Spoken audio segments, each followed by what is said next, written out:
In the fall of 1995, a serial killer was on the loose. Crossing the country, he lured women with his charm and then struck. Each time, he vanished before police could catch him. The FBI and police detectives needed to stop him before another victim met this deadly stranger.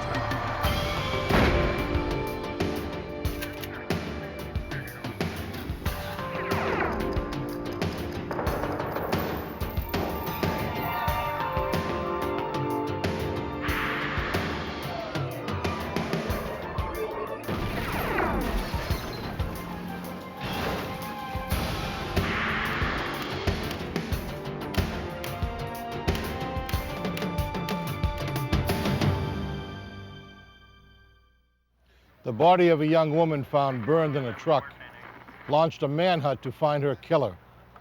When more bodies began to turn up across the country, the FBI believed the cases were linked. Investigators had a suspect. They just couldn't find him. I'm Jim Kallstrom, former head of the FBI's New York office. Agents would enlist the help of local law enforcement and even long-haul truckers to stop a cross-country killer.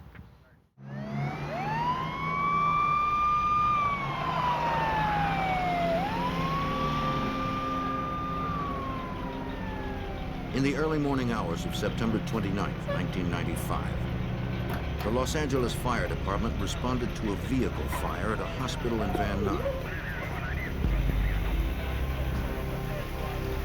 They found a pickup truck burning in the parking lot.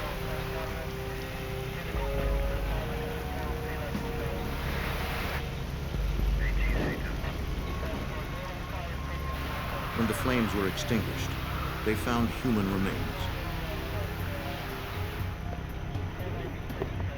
Firemen contacted the Arson and Homicide Division of the Los Angeles Police Department. Homicide detectives responded to the scene and were briefed by uniformed officers already there.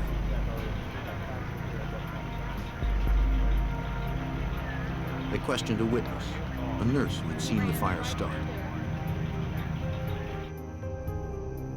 She said she had arrived for work before dawn for the early morning shift.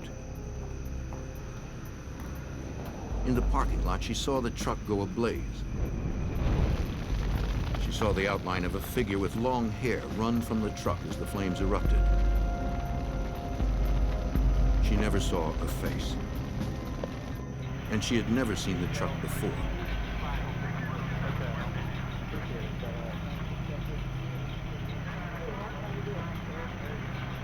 Investigators inspected the vehicle. The pattern of fire damage indicated it had begun in the cab and had burned very quickly. Investigators believed it had been intentionally set. An accelerant had been used, probably gasoline. The body inside appeared to be a female, but it was burned beyond recognition. Some items survived the fire, including a backpack, a camera, and a roll of undeveloped film. Technicians recovered several documents that bore the name Sandra Gallagher.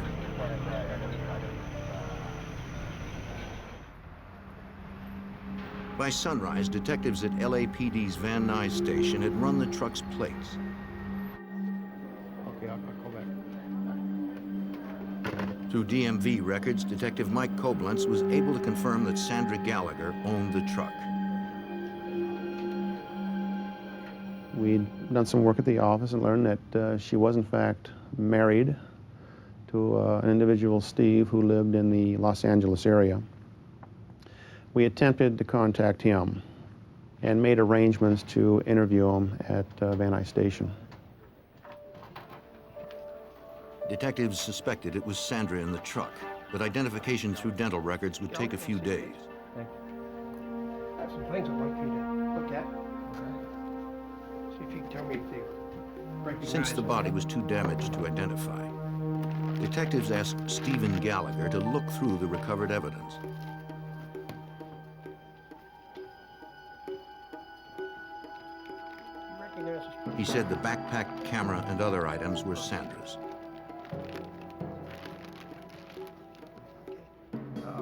The police department had developed a roll of film which survived the fire. Wife and somebody. Stephen identified his wife in the pictures. Most married homicide victims are killed by their husbands. We were having a few problems. But Detectives asked Stephen about his relationship with Sandra. There's a lot of domestic violence, spousal abuse that goes on, so it's just a direction to go to initially. In our case, as it related to Sandra Gallagher, once again, we wanted to eliminate the husband as a suspect and determine a little bit more about our victim, Sandra. Stephen said he had seen his wife on September 28th, the day before the truck fire. Exciting's been happening. What about you? 60 hours. That day, the couple had met for lunch. My brother may be getting a promotion. He's gonna get He a and promotion. Sandra were experiencing marital problems, and they'd spent the last couple of nights apart. He should know, I would say, week after next. They had talked about reconciling, Who was that guy I saw at the bar with the other night? The big guy in the leather jacket? but things were still strained between them. It's none of your business, okay? Stephen told detectives he last saw Sandra around 2 p.m., though he heard from his wife later that evening. He split apart for a bit. Still trying to work. He said Sandra called him from a local bar called McRed's. I know. She was very excited and told him she had won $1,200 in the lottery. I was over my brother's. Since that call, Stephen hadn't heard from his wife and had no idea where she had gone. There were a few other people. Detectives had to corroborate his story. Once she mentioned the bar McRed's, that was our direction. We wanted to get in there, find out who was the bartender, who the owner was, who was there that particular evening, and who could identify some photos of Sandra that we gathered from the truck. LAPD detectives visited the bar.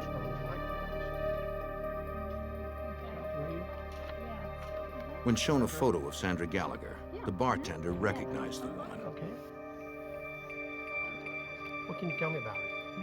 She knew her by her nickname, Tonight, Sam. She had a lottery ticket. Hey. Guess what? The bartender confirmed that Sandra had been in the bar on the night of the 28th. She had told everyone about her lottery win. Yeah.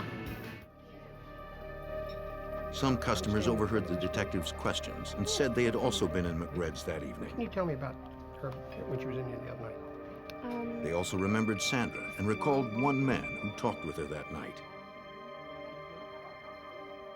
These people in the bar had mentioned to us that they recognized the photographs, and they identified the photographs as a female by the name of Sam. This is the name that they knew her by, was Sam. And everybody had mentioned she was with a person by the name of Glenn.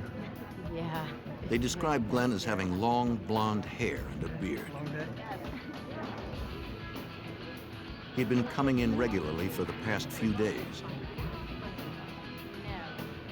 That night, he seemed interested in Sandra and talked to her for quite a while. Okay. Glenn was friendly and came across as a big spender, buying drinks for Sandra and the others.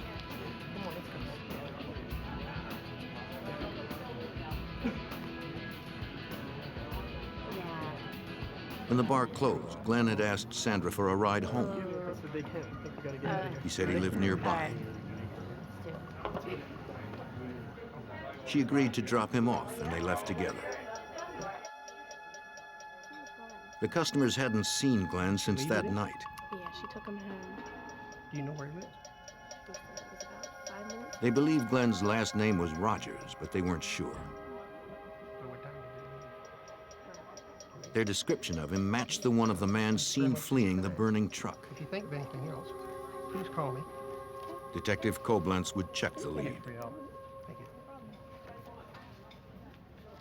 Through department sources, we were able to identify Glenn Rogers as a resident in the Van Nuys area. And we were able to obtain photographs of Mr. Rogers. These photographs, in the next day or two, were shown to various witnesses at the bar in the form of a photo lineup, and Mr. Rogers was identified in this photo lineup as the person being at McRed's with Sandra Gallagher. Detectives secured a search warrant for Rogers' apartment. It was only a few minutes away from where the truck had been burned. LAPD, search warrant. They didn't know if Rogers was inside, perhaps with a weapon. Uniformed officers entered first to clear the apartment. Rogers wasn't there.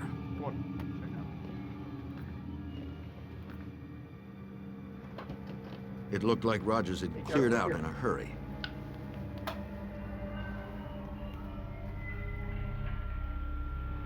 Detectives recovered a purse and a woman's wallet. It was empty of cash and held no ID. No identification. They also found a woman's earring.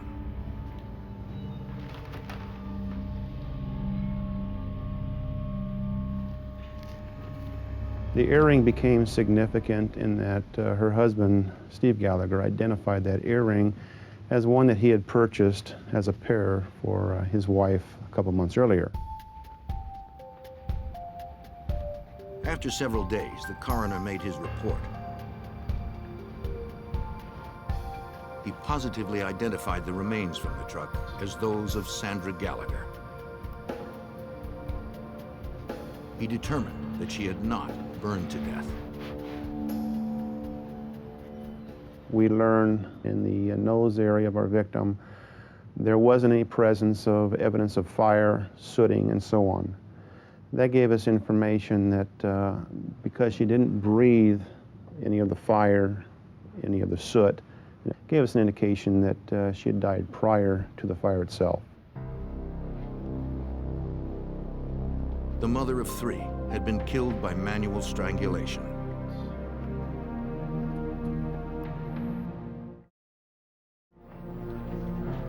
Los Angeles detectives charged Glenn Rogers with Sandra Gallagher's murder and issued a warrant for his arrest. They entered Rogers' name and description into the NCIC, the National Crime Information Center, a database that links over 57,000 law enforcement agencies nationwide. That informs other agencies around the United States that Glenn Rogers, in this case, is in fact wanted in Los Angeles for murder. It would list the agency, Los Angeles Police Department, Van Nuys area, with my name and my phone number. If they have any contact with Glenn Rogers and happen to run him, this warrant would show up in their jurisdiction and he'd be taken into custody. Detectives sought out anyone who knew Glenn Rogers. They learned he frequented local bars and worked odd jobs, mostly in construction.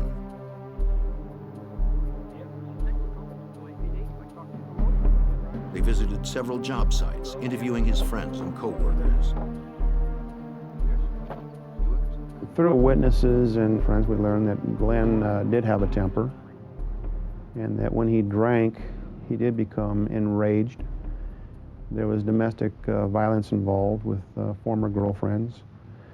So we knew we were dealing with someone who could become violent, and generally violent when he drank, as it was in our case with Sandra Gallagher. One of his friends said he hadn't seen Rogers in a while, but promised to contact the police if he heard from him. Okay. A few days later, Rogers' friend called. He said Rogers had phoned him from a motel outside Jackson, Mississippi. Local police talked to the motel manager, who told them Rogers' room number.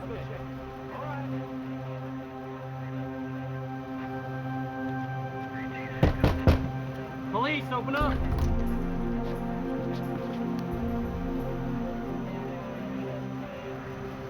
The room was empty. The murder suspect was on the run. In the fall of 1995, the search continued for Glenn Rogers. Police believed he fled California after killing a woman there on September 28th.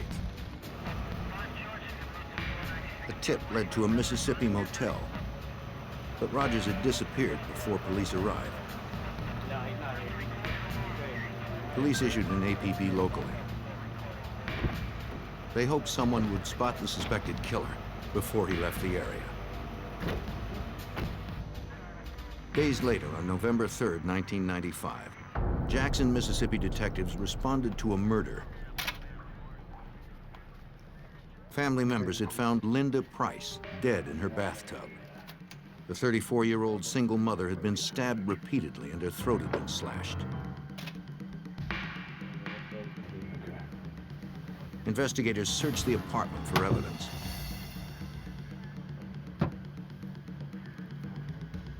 Technicians photographed the scene and lifted numerous latent fingerprints. They found no murder weapon. No valuables seemed to be missing. There was no apparent forced entry, and the killer had locked the door when leaving. The details of the crime scene led Jackson homicide detectives to conclude Linda Price had been killed by someone she knew.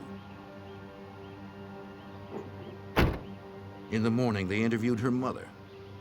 Perhaps she knew the killer as well.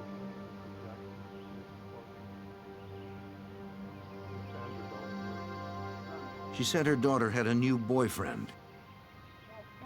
His name was Glenn Rogers.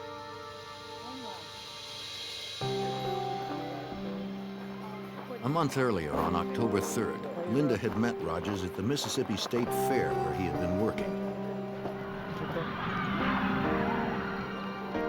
He was charming, and Linda fell for him right away. That's pretty close, huh? They soon rented an apartment and moved in together.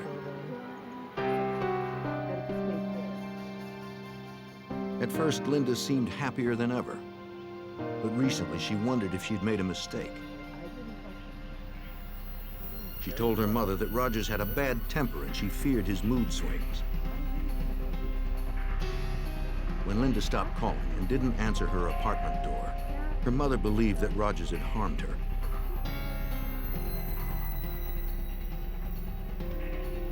Again, Rogers was nowhere to be found.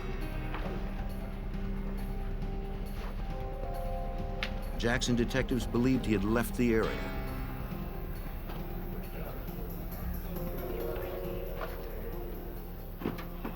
They entered his name into the NCIC database.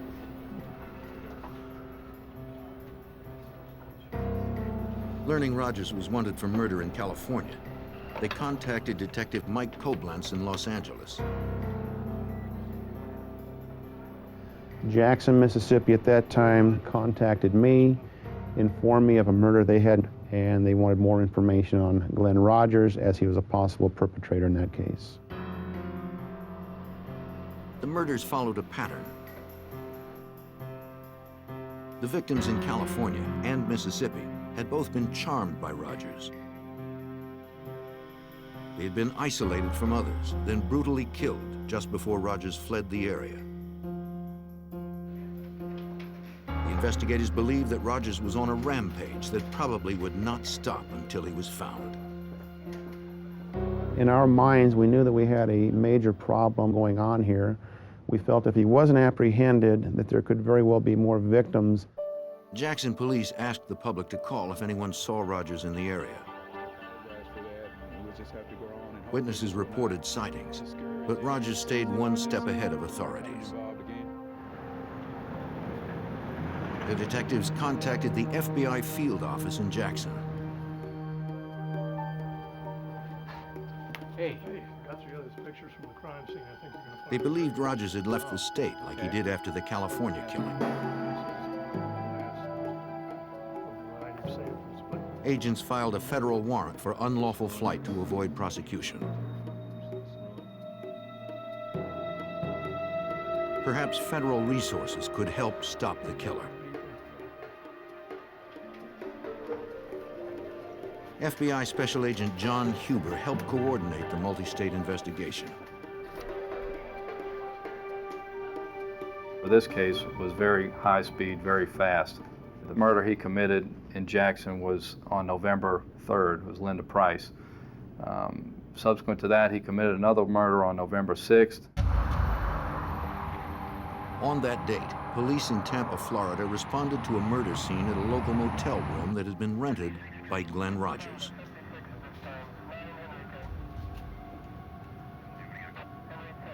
Like Linda Price, the young woman lay dead in the bathtub, stabbed in the back, chest, and wrist. There was no ID of the woman in the room, but investigators noted a tattoo of a cross on her shoulder. Her jeans and shoes were piled near the toilet. A bracelet was found in the sink. From the evidence left behind, Tampa homicide detective Julie Masucci attempted to piece together the details of the murder. When we removed the clothing, it appeared that she had been stabbed through the clothing, which means that she was never undressed. And it was from the rear portion, which appeared that someone might have come up behind her and stabbed her. The shoes had blood spots on the top, indicating she had them on and was standing when she was attacked. Under her body was a man's watch. Investigators believed it belonged to the killer. It was significant that she was placed in a bathtub and that it appeared that someone tried to clean up any evidence that they left behind. We had found towels to indicate someone had wiped up blood off of a floor. It appeared that the bathtub water had been run to try and clean up any evidence that was left behind. The detective interviewed the housekeeper who discovered the body. That morning, she had been making her daily rounds just after checkout time.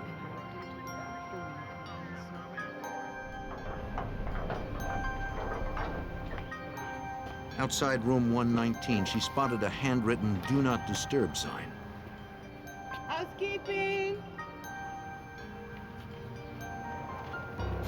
She said she didn't clean the room the day before because she saw the sign and wanted to respect the privacy of the people staying there. On this day, the occupants were scheduled to have checked out.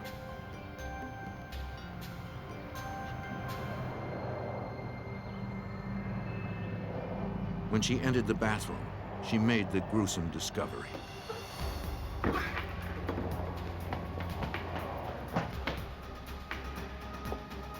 Detectives asked the motel manager if she knew about the people staying in room 119.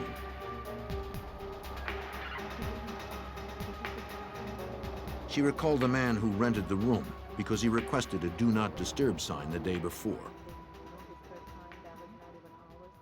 They told him he didn't have one.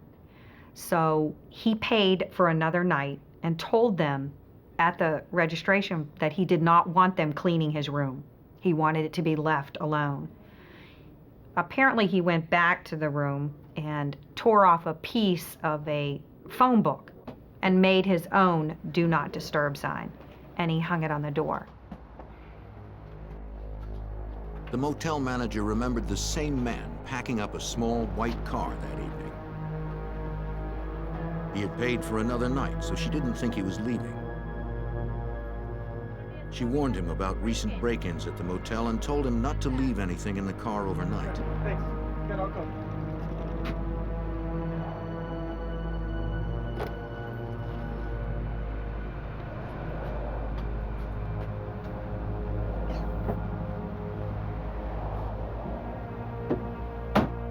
The detectives checked the office records, finding the registration card for room 119. It had Glenn Rogers' name and signature on it.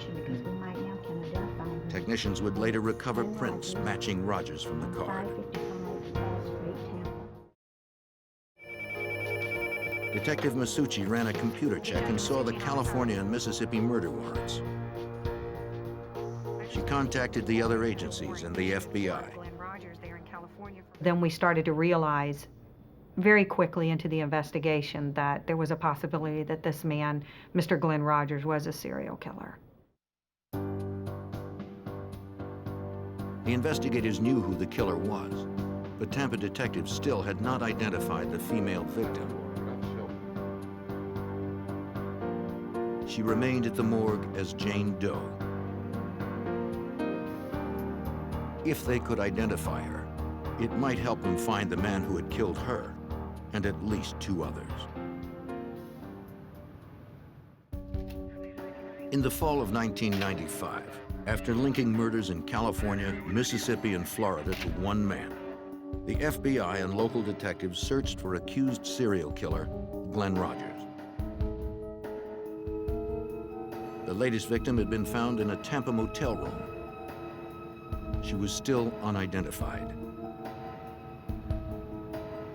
Responding to media coverage, a woman whose daughter had been missing for 2 days came forward. She positively identified the body of her daughter, Tina Marie Cribbs. Tina had 2 children of her own. Tina's mother told Detective Julie Masucci about her daughter's last day. We learned that Tina had worked and that she went to the Showtime bar, which is in Gibsonton, and she met some friends there. She was supposed to meet her mother there.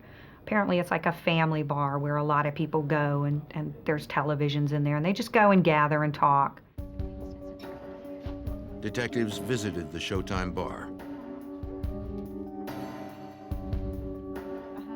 The bartender said she knew Tina and her mother. She confirmed that Tina had been in the bar on November 5th.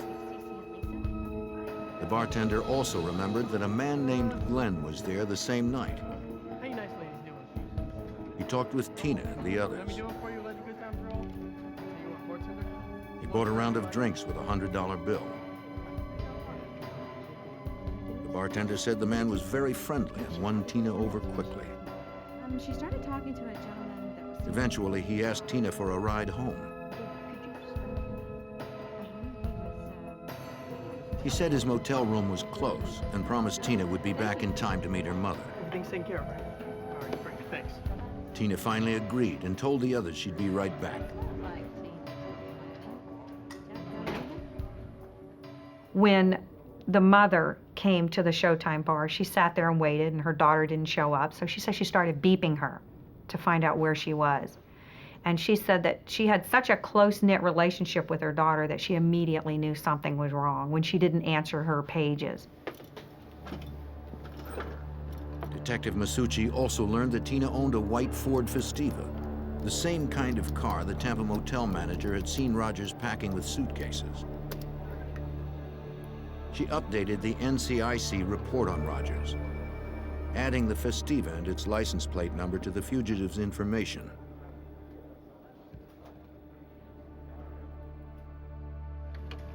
FBI Special Agent John Huber was surprised that Rogers wasn't trying to conceal himself. Glenn Rogers seemed to not care if he would get caught or had no fear of the law. He would always use his real name when dealing with people and checking into motels. He would drive cars that weren't stolen, either belonged to the victim, which he could easily be linked to, or his own vehicle. He didn't seem to care. If people knew what was happening, he wasn't trying to hide.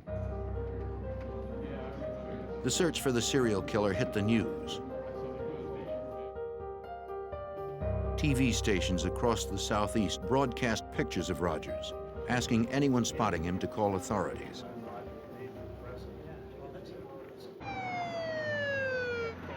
Hundreds of leads poured into the FBI.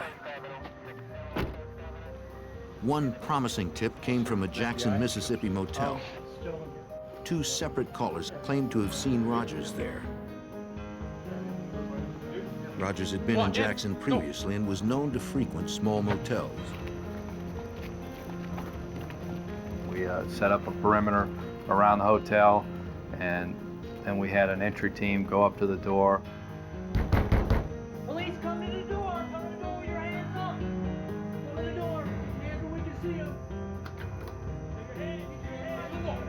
Hands off! Agents were cautious until they could identify the man.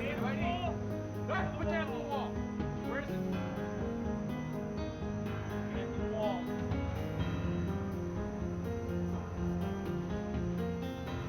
We identified the person that resembled Rogers and determined that it was not him. We then later searched the entire hotel and began searching the hotels in the immediate vicinity, but didn't find him. It was very important in this case to apprehend this individual as soon as possible, because based on his history, he was going to continue to kill until he was apprehended. Authorities were desperate to stop him. The serial killer was out there somewhere, and it was likely that he was searching for his next victim. In the fall of 1995, suspected serial killer Glenn Rogers had been last seen in Florida. The FBI believed he had murdered a woman there after killing women in California and Mississippi. The FBI soon learned that Louisiana had been his next stop. On November 10th, 1995, Andy Sutton, a mother of 4, was found murdered in her Bossier City, Louisiana apartment. Bruises on her legs. Like 2 others, she had multiple stab wounds to her upper body and back. So, The Bossier City detective questioned the victim's roommate and former boyfriend. 9 o'clock. Andy's roommate was a waitress and had worked late the night before Andy was killed. Went in together.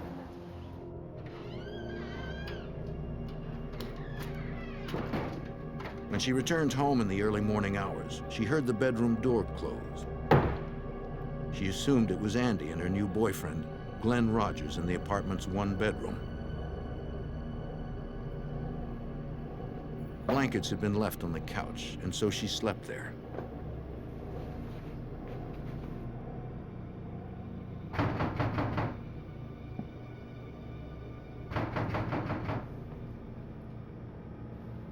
After daybreak, she was awakened by someone at the apartment door.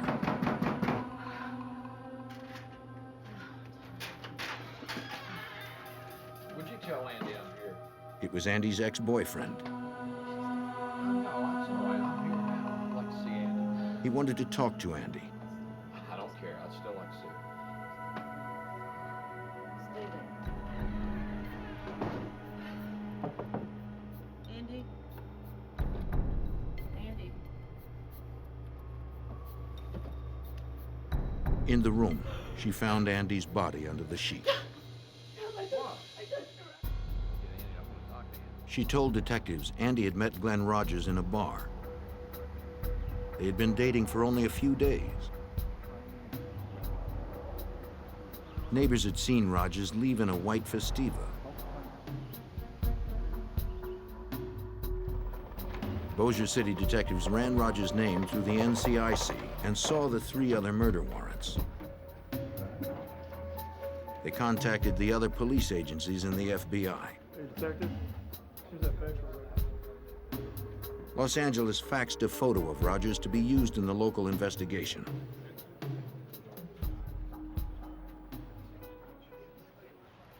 Louisiana television stations picked up the story.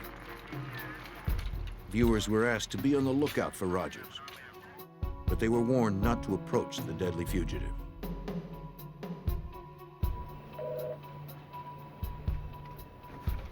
Special Agent John Huber and the other investigators were frustrated.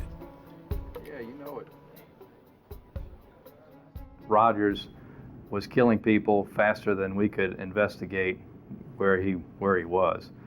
It was just a kind of a time game, and he was killing people faster than we could apprehend him. Hey guys, look at The FBI and local detectives believed Rogers murdered 4 women in 6 weeks. He's starting to move. After each killing, Rogers had fled the state. Let's try to focus. The locations he chose were random. Let's try to focus in. Let's try to focus in over here. Despite their best efforts, investigators couldn't keep up. They needed to spread the description of Rogers and his vehicle across the country. Let's start off with that. Agents sent requests to truckers over their CBs to be on the lookout for a white Ford Festiva. They posted wanted flyers in truck stops and rest areas. We're not really sure where he's going to be going next. That's why They held press conferences to get Rogers' photo out to the public. And Gallagher has some of this out. They wanted to warn potential victims and hoped someone would spot the killer. We Through the media, agents released details of Rogers' MO for finding victims and the route he traveled. Gallagher was viciously raped and murdered. The FBI began the process of adding Rogers to their 10 most wanted list. 1996. At the rear of a complex. Getting someone on the 10 most wanted list increases the amount of resources that the Bureau puts into a case. It also increases the amount of media attention that's also worked into a case. The tips began to increase. One caller claimed Glenn Rogers was at a pool hall in Mississippi. 2 agents responded.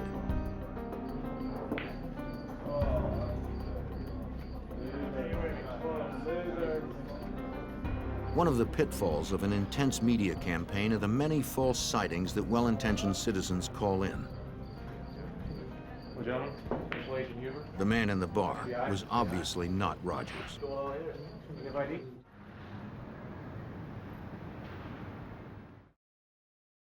The investigators tried to predict Rogers' next move and focus their search. Special Agent Huber had worked plenty of fugitive cases. A lot of times in fugitive investigations, when people are in trouble, they'll go to areas that they're familiar with, or associates or friends. In this particular case, Rogers' family and friends were mostly located in the Kentucky area, and that's where a lot of our resources were focused. Authorities in Kentucky received priority teletypes about the fugitive. Kentucky State Police Detective Bob Stevens was already familiar with the name Glenn Rogers. In fact, he'd been looking for him for almost 2 years. Rogers was wanted for questioning in the disappearance and possible murder of his housemate, 71-year-old Mark Peters.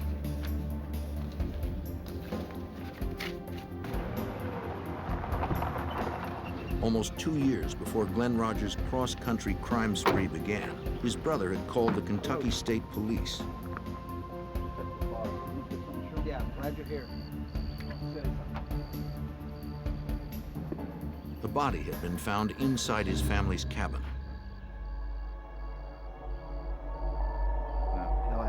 Police believed it was Mark Peters. Peters had last been seen with Rogers.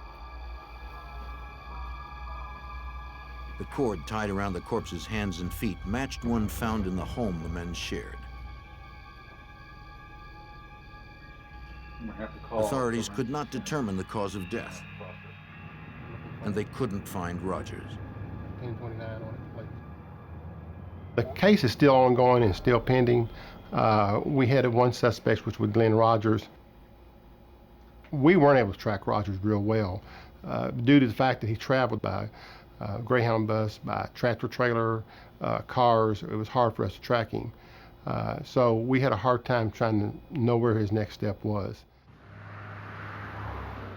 Still, the investigative focus in Kentucky paid off.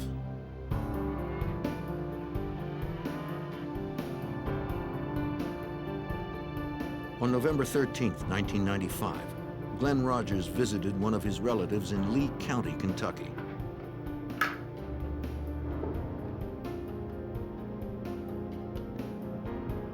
When he left, she called the Kentucky State Police. Hi, I think you're looking for my nephew. Glenn Rogers. She said he was driving a small white car heading west toward Interstate 75.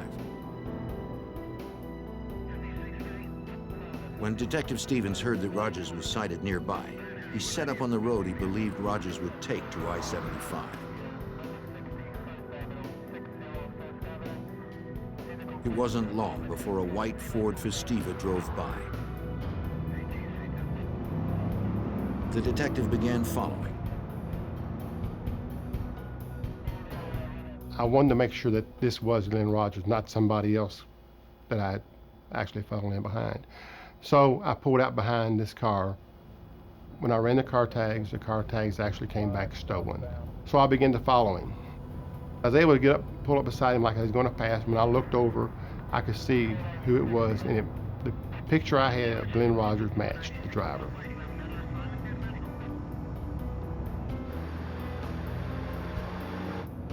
The detective requested backup. A local police officer was parked nearby. He joined the slow pursuit. They followed Rogers for a distance.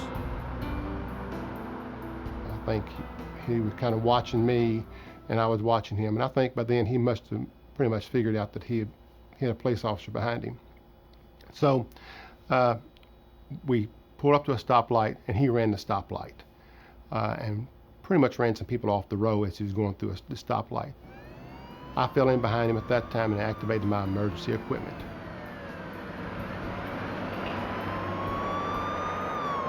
Rogers didn't stop. He sped up. He's on to us now.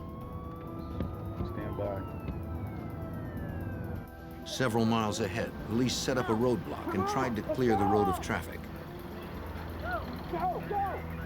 They hoped this would be the last stop for the elusive killer.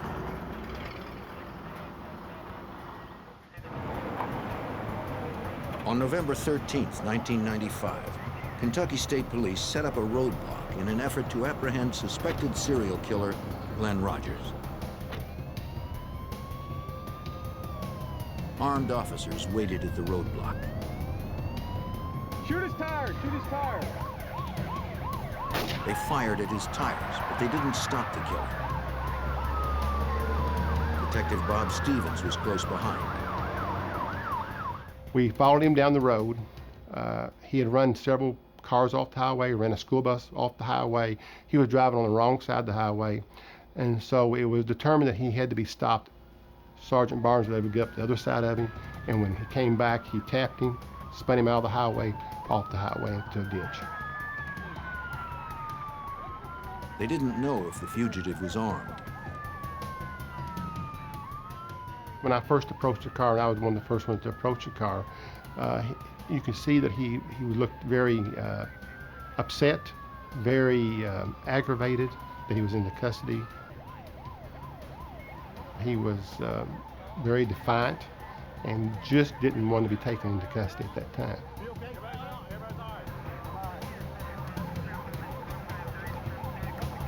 After a 2-month killing spree that spanned the country and left 4 women dead, Glenn Rogers was finally in custody.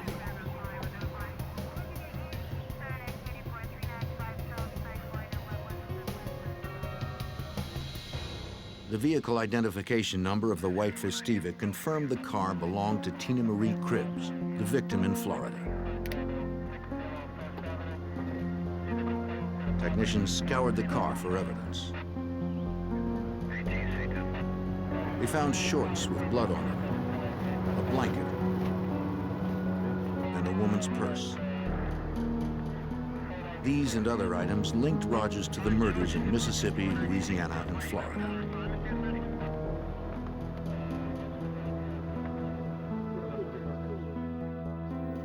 Tell me a little bit about what you guys have. The FBI served as the clearinghouse for the evidence. FBI agents and detectives from 5 states met in Kentucky to outline the case.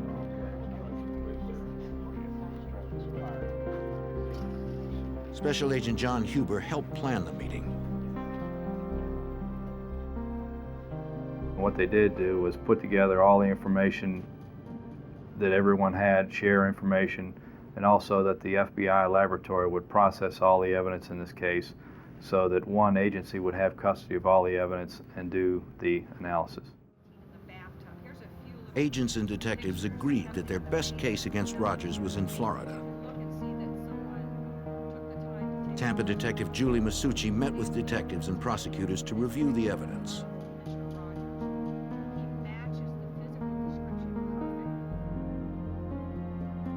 They believe the watch found in the tub with the victim belonged to Rogers.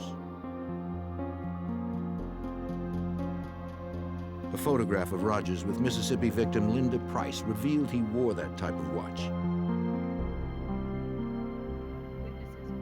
Detective Masucci was confident in her case due to the physical evidence implicating Rogers. We had Tina Cribbs' car that he was apprehended in. We had some shorts that belonged to him that had some of Tina Cribb's DNA on them, the registration slip that Mr. Rogers signed himself, fingerprints that were found inside of motel room number 119, where the victim was found, and miscellaneous items that were found inside of the car when he was apprehended. On July 11th, 1997, almost 2 years after the murder of Tina Marie Cribbs in a Tampa motel room, Glenn Rogers was convicted of first-degree murder and later sentenced to death in Florida. 2 years later, Rogers was extradited to Los Angeles to stand trial for the strangulation death of Sandra Gallagher, whose body was burned in a truck fire. She poured over the victim's body and in the cab of the truck. He was seen... Prosecutors outlined the victim's final hours for the jury. They showed that Sandra and Glenn Rogers left McRed's bar together on September 28, 1995.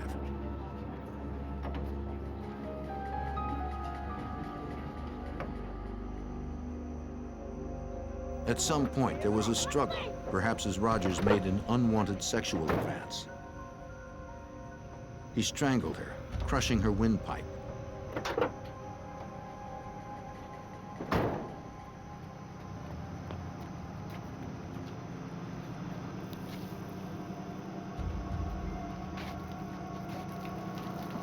Attempting to destroy evidence, Rogers doused Sandra's body in the truck with gasoline and set it ablaze. Then he ran.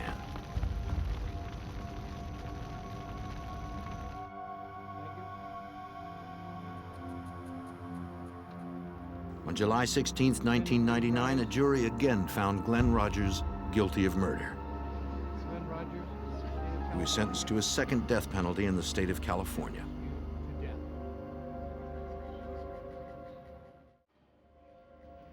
Los Angeles detective Mike Koblenz was impressed by the nationwide partnership of everyone involved in the hunt for Rogers. That's really what made this case come together, was the interagency cooperation, and not just in Los Angeles, but in Jackson, Mississippi, Tampa, Florida, and later Bossier City, Louisiana, the FBI, the press, the different news agencies that were able to get the information out. We truly worked together on this, and it came to a successful conclusion down the road. Since Glenn Rogers already had 2 death sentences, Louisiana and Mississippi prosecutors decided to spare the families of the victims emotional trials. Glenn Rogers left at least 11 children without mothers. The importance of stopping him was clear to Detective Julie Masucci and the other investigators. As a woman, not as a detective, not as a police officer, but as a female, I think that there should be a lot of women that feel safe that he's off of the streets. He had no regard for human life. He had no regard for the feelings of the families that are left behind. He didn't care. And I'm happy that he's behind bars. And I'm happy that he'll never step foot outside of a prison system that he could put other females at risk. Investigators suspect Rogers is responsible for more unsolved murders. He told family members during his rampage that he had killed dozens. Authorities continue to pursue those unsolved murders to close the cases that can be linked to Glenn Rogers.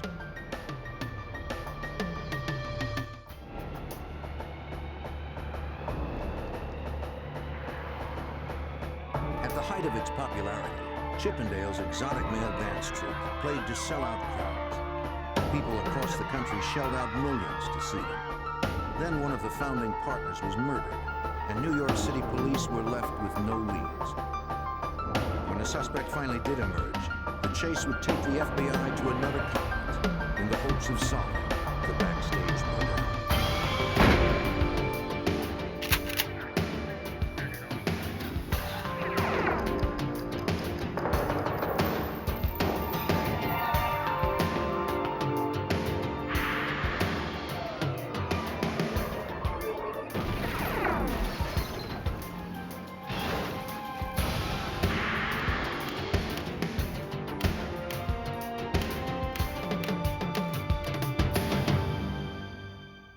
In the 1980s, two partners created a nightclub that would bring them wealth and international fame. The male strip club phenomenon promised female patrons fun and excitement, but the bright lights hid a dark side. I'm Jim Kallstrom, former head of the FBI's New York office. The FBI would launch a sting operation spanning 2 continents to bring down a man who killed for profit.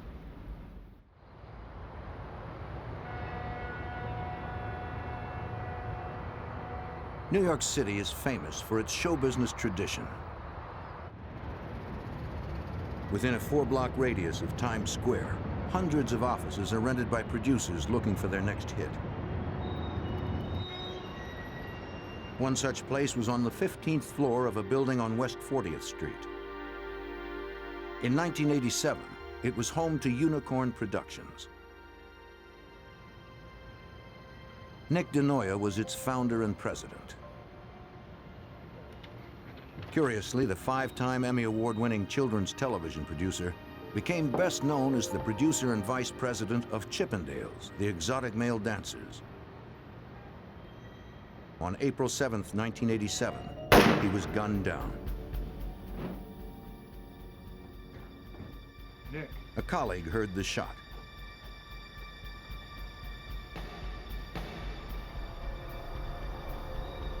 He found DeNoia dead on the floor and called 911.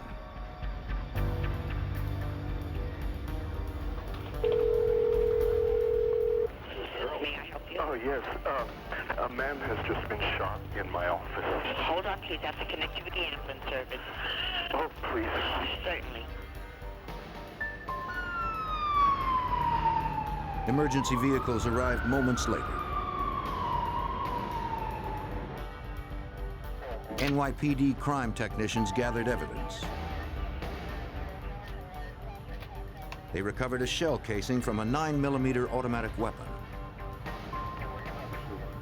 DeNoia's colleague told homicide detective Michael Geddes that a strange man had entered the office just prior to the shooting.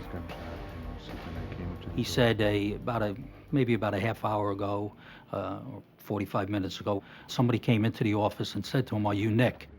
And he said, "No, Nick is in the other office, and he's busy right now." Without looking up from his work, the associate pointed the man to DeNoia's office. He never saw the stranger's face. The witness told detectives that moments later, he noticed the same man in the bathroom.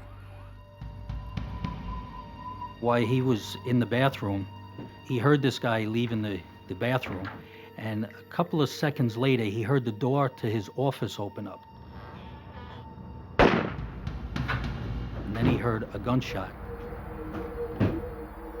The last sound the witness heard was the exit door to the stairwell swing open, then close. Detective Geddes traced the killer's path, hoping to find something along the way that would point to his identity.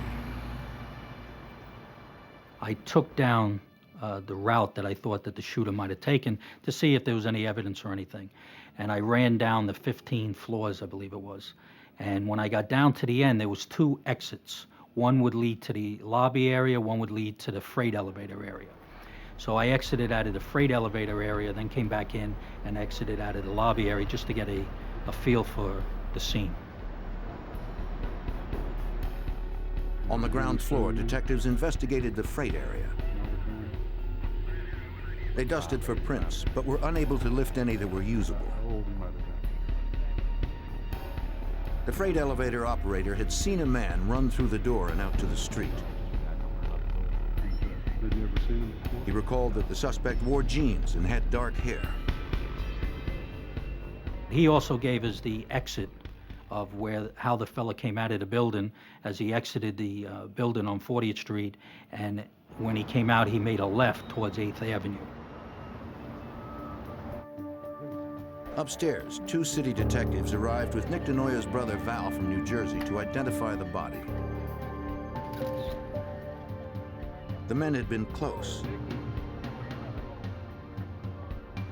Val was devastated by the sight of his murdered brother. Afterwards, Val DeNoia came to the precinct to help investigators in any way he could.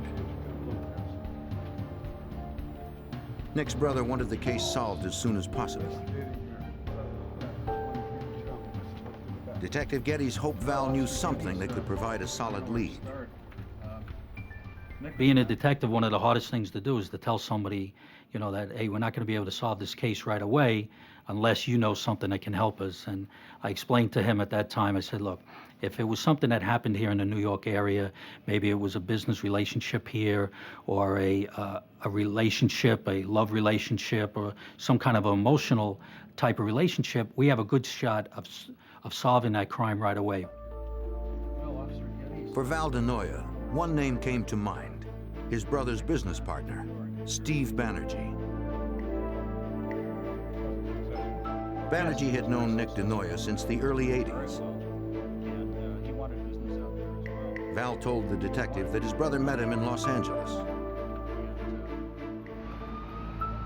Nick DeNoia had traveled to LA hoping to build upon the success he enjoyed in New York.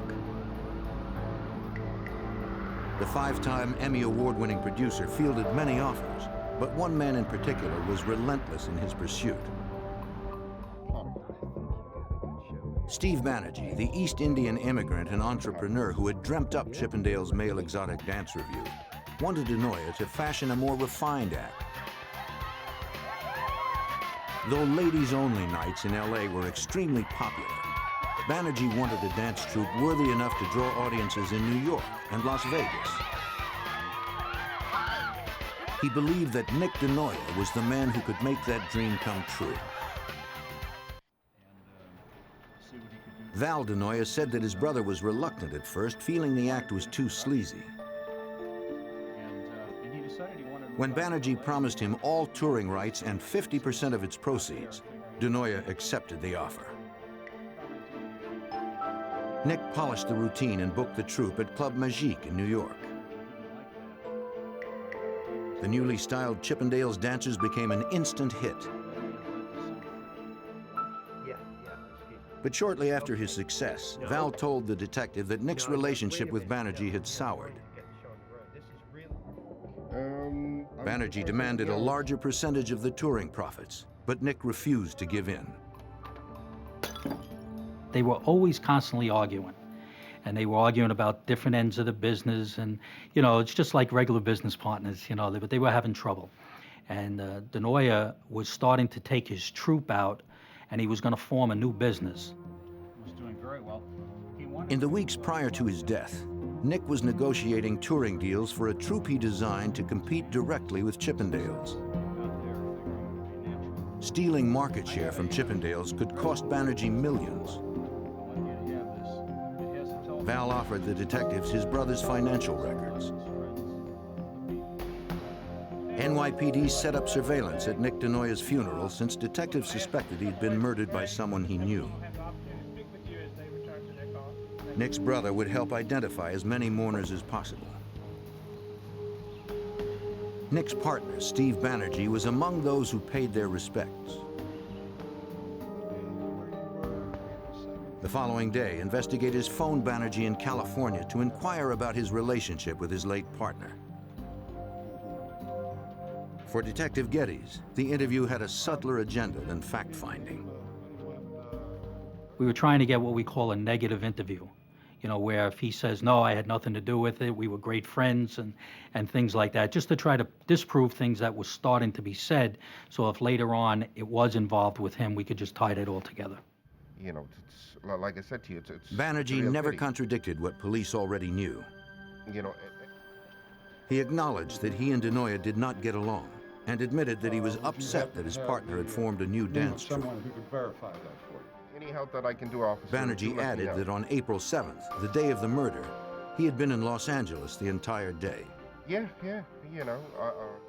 That did not rule out the possibility that a hitman had been hired. Thank you very much. But detectives had nothing to prove it. The DeNoia family offered a substantial reward for anyone who came forward with information.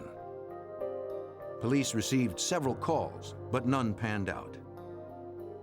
We always felt this fellow, Steve Banerjee, had something to do with it, but nobody could really give us any concrete evidence or even steer us in the direction of where we could tie anybody into what happened. Lacking any other leads, the freight elevator dark hair. operator from Nuys building provided his description of the man he saw run from the stairwell. Though he had seen him only briefly, police hoped it would be enough to prompt someone else's memory. Pretty much. Police canvassed the lobby of Nuys' office building well into the evening. They asked everyone who worked there if they recognized the sketch. None did. The killer had apparently vanished in the middle of a workday amongst millions of New York City commuters. Well, basically, the investigation just, it kind of hit a brick wall.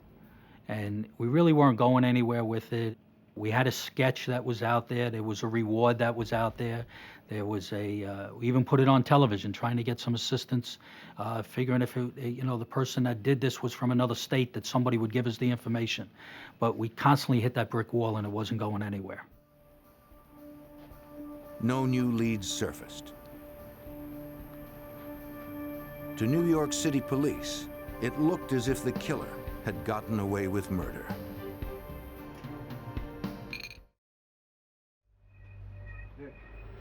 Four years had passed since Chippendales choreographer Nick DeNoia had been murdered in his Manhattan office. The case remained unsolved. Then, in July 1991, over 2,500 miles away, Special Agent Dan West at the FBI's Las Vegas field office received a call. It was from a man who claimed he had been hired to kill two people for $25,000. I immediately wasn't sure whether or not he was just a prank call. It's not unusual for the FBI, especially in Las Vegas on a weekend, to receive prank calls, a lot of alcohol flowing. So I asked him to give me specific details of the alleged planned murder. The caller said that a man named Ray Cologne had hired him to kill two managers of a male exotic dance troupe touring England. They were competitors of the Chippendales dancers. The source said he did not know why Cologne wanted the men dead, but for some reason the would-be hitman had decided not to go through with it. I'm not sure if the source backed out because of Good Samaritan reasons or because he chickened out. He flew to England and then flew back to the United States almost immediately. I think he flew into Los Angeles, then drove to Las Vegas, basically to hide out. The agent told the source to meet him at the office at 5 o'clock the next morning. He needed to somehow confirm the caller's story. He also said that he had worked with the DEA in prior investigations as an informant, and he provided me with the name of a DEA agent in Houston who could vouch for him. The DEA agent confirmed that he had previously worked with the source and insisted that the man was to be trusted. After the FBI arranged protection for the intended victims in England, the informant described the murder plan. Preparations were made a few days earlier at the Los Angeles home of his former landlord, Ray Cologne, the man who had hired him. Cologne led the would-be hitman to his garage, where they met Cologne's brother-in-law, who had recently returned from scouting the victims in England. Look, man, we want this... He told the informant that he could find his targets in the town of Blackpool on July 20th, when the exotic dancers were scheduled to perform there. Because of England's strict gun laws, smuggling a gun in was out of the question. Instead, Cologne instructed the hitman to kill his victims by fatal injection. He mixed a dose of cyanide powder into a small vial. They figured it could be smuggled past customs in a bottle of eye drops. The agent needed something more solid than the statement of one informant to bring in Ray Cologne. He consented to get Cologne on tape. The reformed hitman would call Cologne and pretend that he was still in England. What we were trying to get from the telephone conversations was strong evidence that Cologne was a part of the plan to kill the two intended victims, if not the organizer of the plan. We had the information from the source, but we had to verify that through the tape conversations.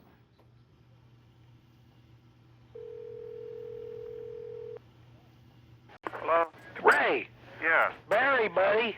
Are you sure that damn stuff is gonna work? It's pretty red, buddy. Yeah, it'll work. Oh, man, I don't want to... But and if you want to add something to it... How long is it gonna take before they croak and hit down? Is that an immediate, if not sooner?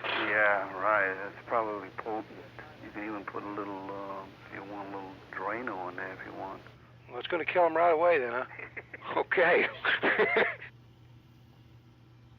It was evident from the beginning that Ray Cologne was not only a participant in this murder for hire scheme, but that he was actually the director of it. Cologne provided numerous suggestions to the source on how to best effect the death of these two intended victims. What wasn't evident from the recordings was a motive for killing two managers of an exotic male dance troupe. Do you know who hired Cologne? During the conversations, Cologne had made reference to a third man who was providing money for the double murder. But the informant told Agent West that he did not know the man's name. 2 days later, on Wednesday, July 25th, 1991, a federal judge in California was convinced that the FBI had enough probable cause to search Cologne's Los Angeles home. What's up? Cologne was surprised by the warrant. It limited the agent's search to cyanide, travel records to England, and correspondence that could link Cologne and his brother-in-law to the intended murder. In the bedroom, they found flyers for the male exotic dance tour in England. Harry, let me have a bag, will you? They also found 2 handguns in a drawer. Records indicated they had been legally purchased by Ray Cologne. And since the warrant didn't specify weapons, the guns were not seized. In the garage, agents did find something the warrant had specified. A bag filled with cyanide. It corroborated their informant's story. This is what he was talking about. Then, one agent found something that would break the case wide open. During the course of the search warrant, we found Cologne's address book. Special Agent Andy Stefanik from the Los Angeles office was going through that book, and he noticed the name of Steve Banerjee. Agent West also discovered that Steve Banerjee, the well-known Los Angeles owner of Chippendales nightclub, had called Cologne recently. The toll record showed several conversations, several calls going back and forth between Banerjee and Cologne. In addition, that same day, we received the results of interviews from the British police on the intended victims, and both indicated that Steve Banerjee was the only person they could possibly think of who would have a motive to kill them or would even want to kill them. The 2 managers of the rival male dance troupe believed that Banerjee wanted them dead to stop them from competing with Chippendales.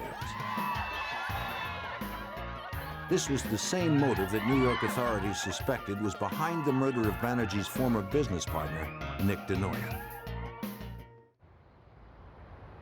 Agents called New York City homicide detective Michael Geddes to find out more about the 5-year-old DeNoia murder. All of a sudden, I got a phone call from the FBI. I really got excited at that point because it was already maybe 5 years, 5.5 years or so. So it looked like we might have the opportunity to give the family their final piece. But neither the NYPD nor the FBI had direct evidence against Steve Banerjee. Yeah, you already in Amsterdam? And agents were still unsure if Cologne would be able to assist the murder investigation. We at that time did not know whether or not Cologne was involved in the Nick DeNoia murder. The composite picture resembled Cologne, but it certainly wasn't a match. Despite their uncertainty about Cologne's role in Denoya's murder, they had strong evidence against him for conspiracy to commit murder.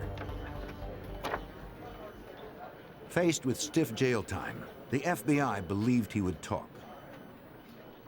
Cologne knew that he had to take a hit. There was no question about that. He was caught red-handed in the planning of the murder of 2 individuals. So he had to accept the fact that he was going to go down for some time himself, but that it was going to be a lot less time in jail if he worked with us. On August 2nd, 1991, agents arrested Cologne and his brother-in-law for conspiracy to commit murder. Cologne's arrest would increase the pressure to tell the FBI what he knew about Steve Banerjee and the murder of Banerjee's partner, Nick Denoya. What the FBI didn't count on was that Cologne's arrest would make Chippendales owner Steve Banerjee far more elusive.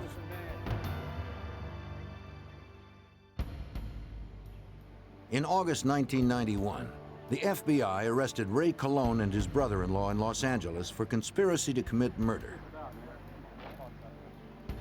Their 2 targets, who escaped unharmed, were managers of a male exotic dance troupe touring England.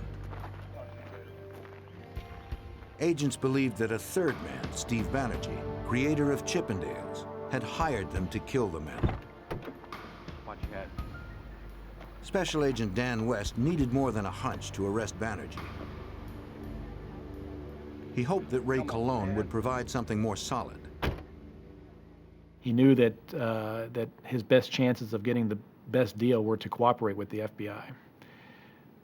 He had indicated to us that we only had a small fraction of the story. He took a sheet of paper, he said, right now you have this, and I can give you the whole page. As agents had suspected, Cologne admitted that Steve Banerjee was the man who had hired him to carry out the murders. He also told agents that the wealthy Chippendales club owner had ordered the murder of his partner, Nick Denoya, in New York 5 years before. For consideration of a lighter sentence, Cologne signed a proffer agreeing to help the FBI gather enough evidence to arrest Banerjee. Special Agent Scott Garriola from the FBI's Los Angeles field office learned that Cologne's association with Banerjee had begun by chance over a decade earlier.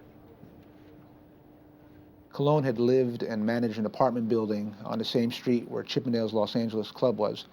And by being so close in proximity, he would frequent the bar and over the course of time became close friends with Banerjee. Cologne explained that his friend Steve Banerjee had immigrated to the U.S. from India in the early 70s.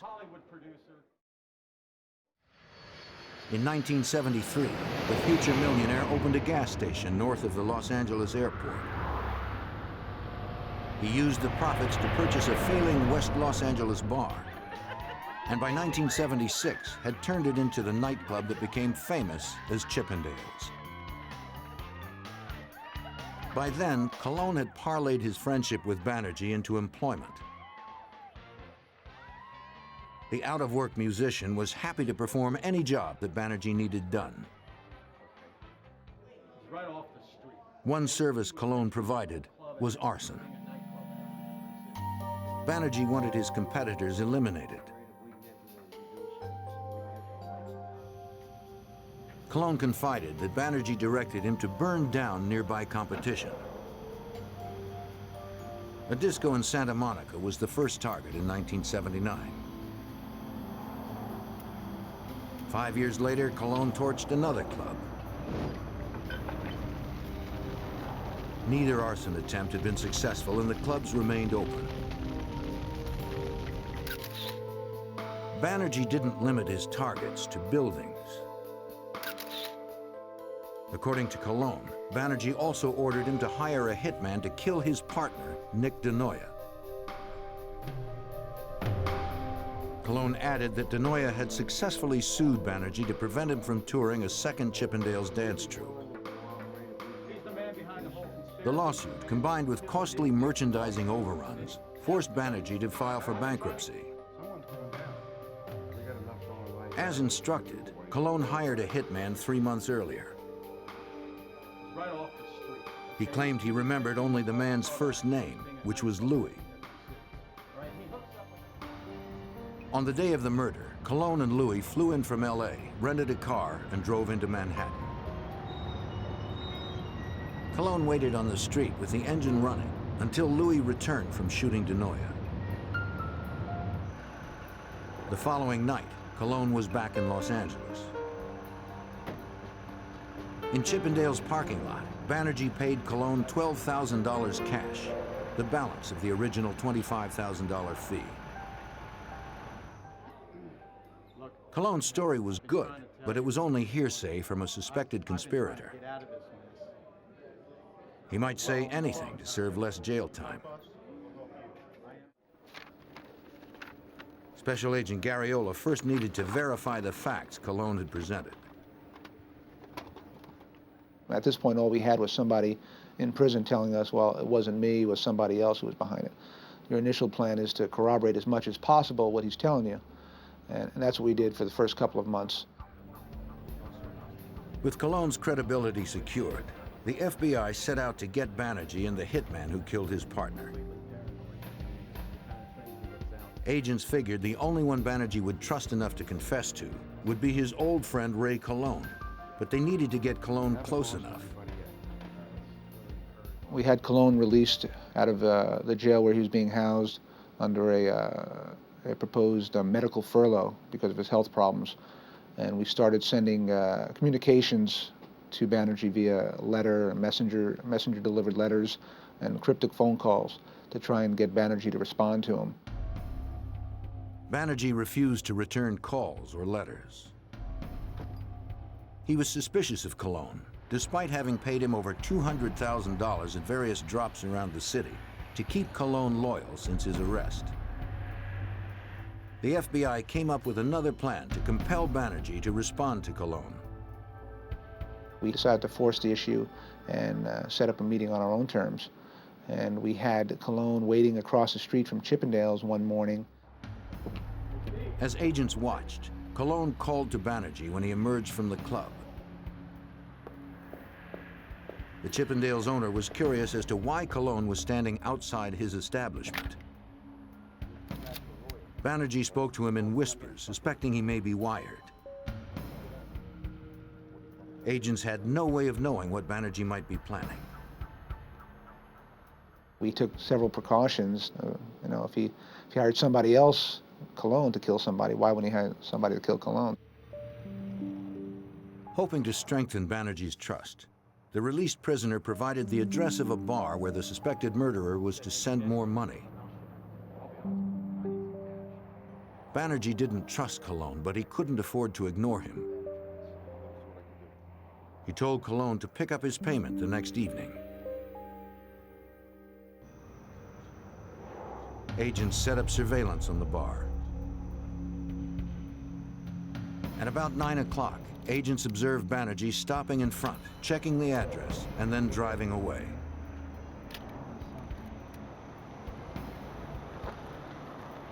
A short time later, a messenger delivered a package. Agents retrieved it from inside.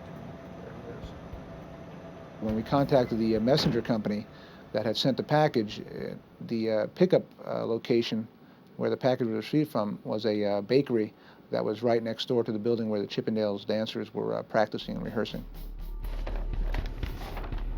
Back in the FBI offices, agents opened the package, not knowing what might be inside. It contained $14,000. I guess we got them both. The payoff meant that Banerjee would continue to keep Ray Cologne close to him. But agents didn't know if Banerjee would talk, or if the hitman, known only as Louis, would ever be found.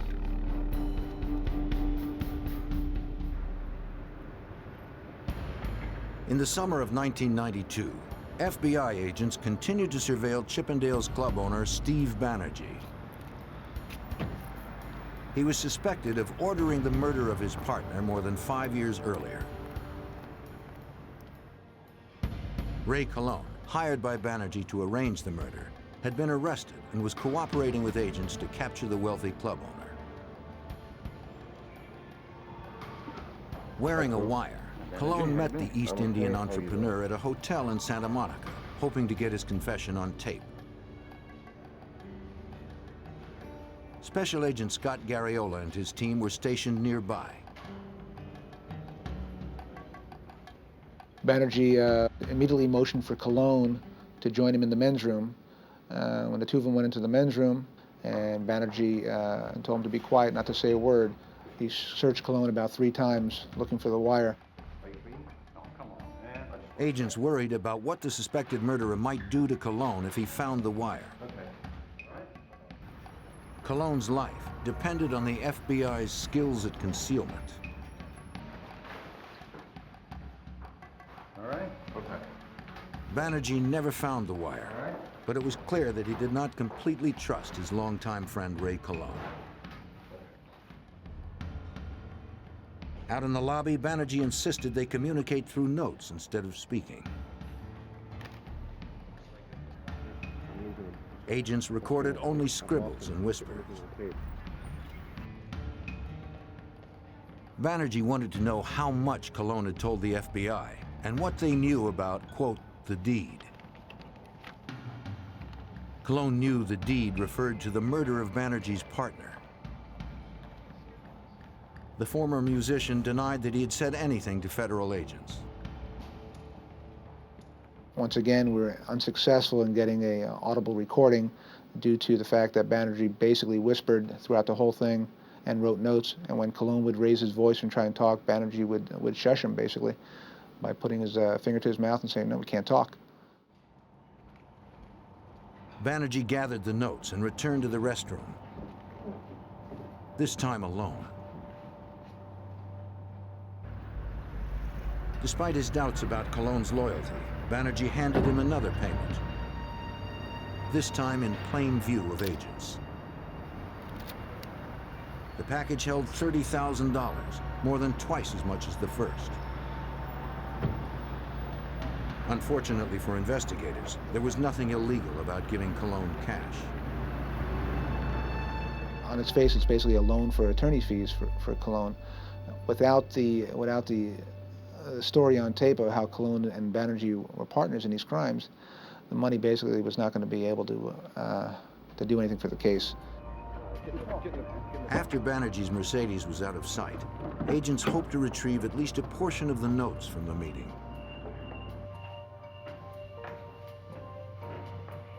In the men's room under a toilet, one agent discovered a scrap of paper. It seemed that Banerjee had flushed the rest.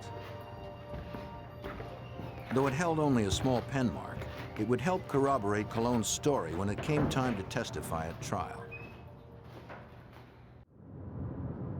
Colon did not remember the full name of the hitman he had hired in 1987, but he did recall that his first name was Louis, and he lived somewhere in East Los Angeles. Colon didn't have a last name for him, didn't have an address. We had took him out a couple of times, had him drive us around the area, and he pointed out a house that he thought Louis had lived in.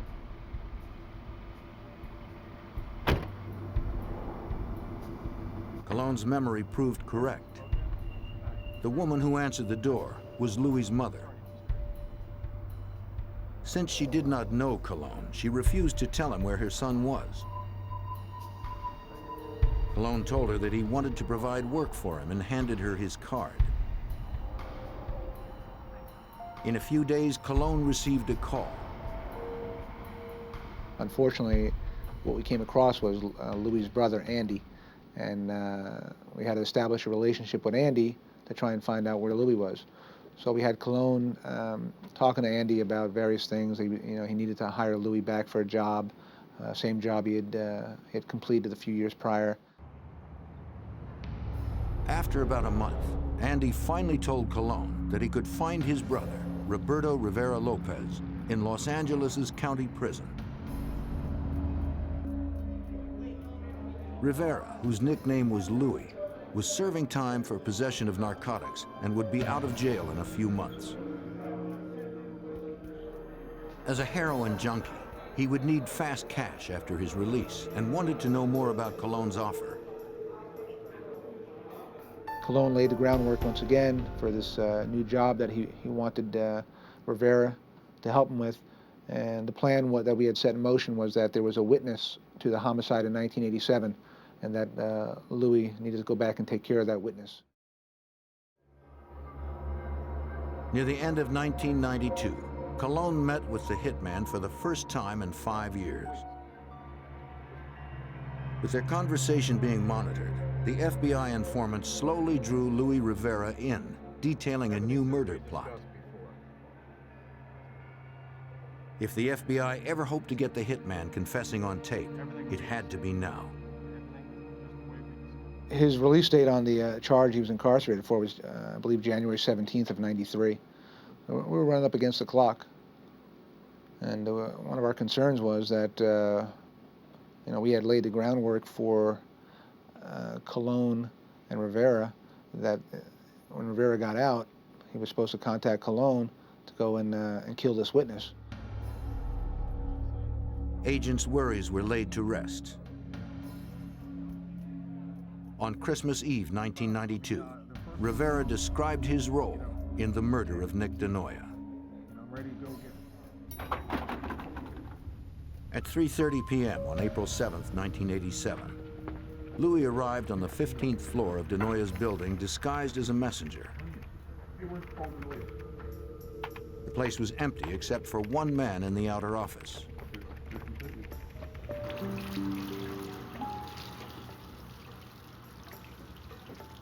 Moments later, when the office worker entered the men's room, Louis exited to kill DeNoia, figuring there'd be no other witnesses to the crime. He found the producer at his desk, pulled out a 9mm semi-automatic, and fired from 3 feet away. The FBI had it all on tape. Ray Colon had fulfilled half of his agreement with the FBI to receive sentencing consideration on his charge of conspiracy to commit murder. The other half hinged on his ability to secure a taped confession from the man who had ordered DeNoia's murder, his longtime friend, Steve Banerjee. So far, more than a year after his arrest, Colon had been unable to do that.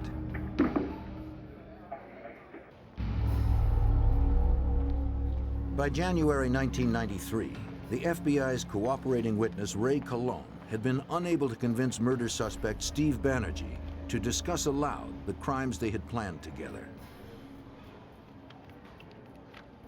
They had met several times, but Banerjee had been too paranoid or too clever to be recorded. At one meeting, Banerjee suggested he'd help Colon hide out overseas. Special Agent Scott Garriola and his team used Banerjee's suggestion to form a new plan.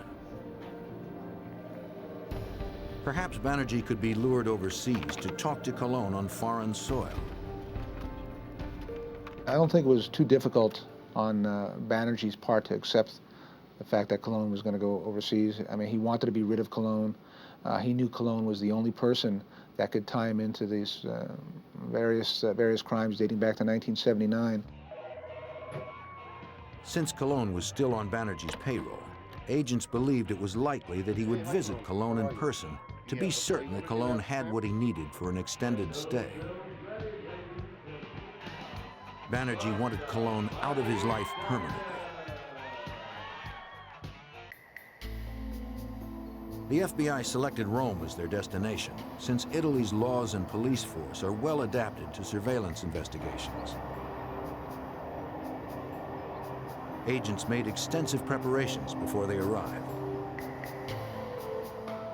We acquired a phony United States passport for Colon in an alias name, which you would expect someone who's on the run, a fugitive in another country, to have some kind of phony documentation. So we acquired that. We also entered Colon into the nationwide crime computer as a fugitive.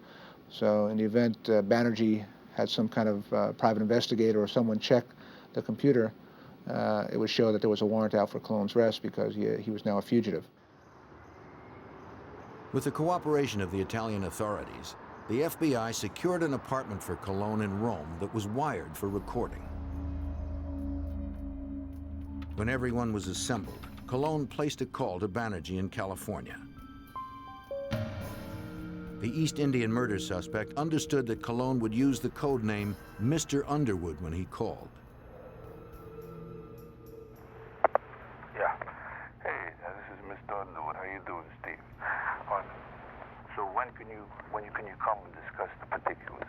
I cannot go to Italy, but I can go to Switzerland. How about Zurich? Can you come to Zurich? No, that's impossible. Why can't you go to Italy? On no visa. Huh? It takes a month to get it. There was a problem with Banerjee coming to Rome since he was not a United States citizen. He claimed he was not able to obtain a visa in time to enter Italy, and he wanted initially to meet us up by the Italian-Swiss border. Banerjee finally agreed to meet Cologne in Zurich, Switzerland.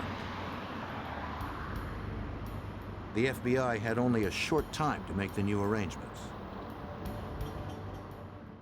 It was quite a challenge to get everything accomplished.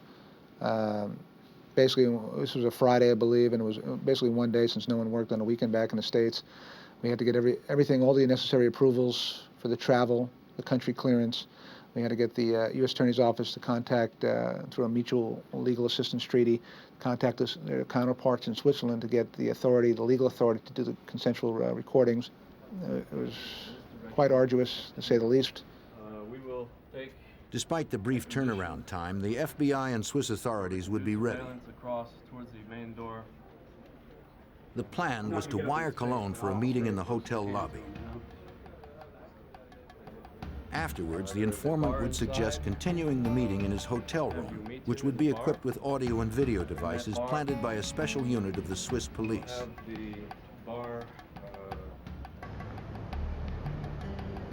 Two adjoining rooms were booked in a downtown Zurich hotel.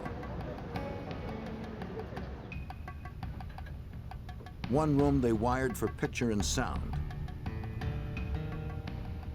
The room next door would hold the monitoring equipment. Agents hoped that this time, their efforts would finally be rewarded with Banerjee's confession on tape. From the time of his arrival at the Zurich airport, Steve Banerjee would be under constant police surveillance. The plan was for Cologne to call Banerjee and arrange a meeting in another hotel late in the afternoon.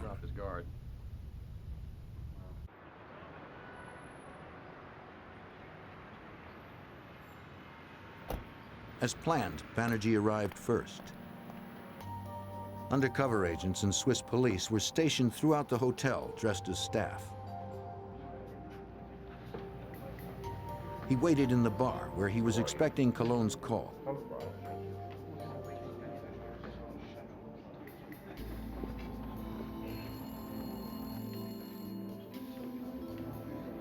On cue, the phone rang. Cologne was on his way. This was the FBI's best chance to get the recording they had long awaited.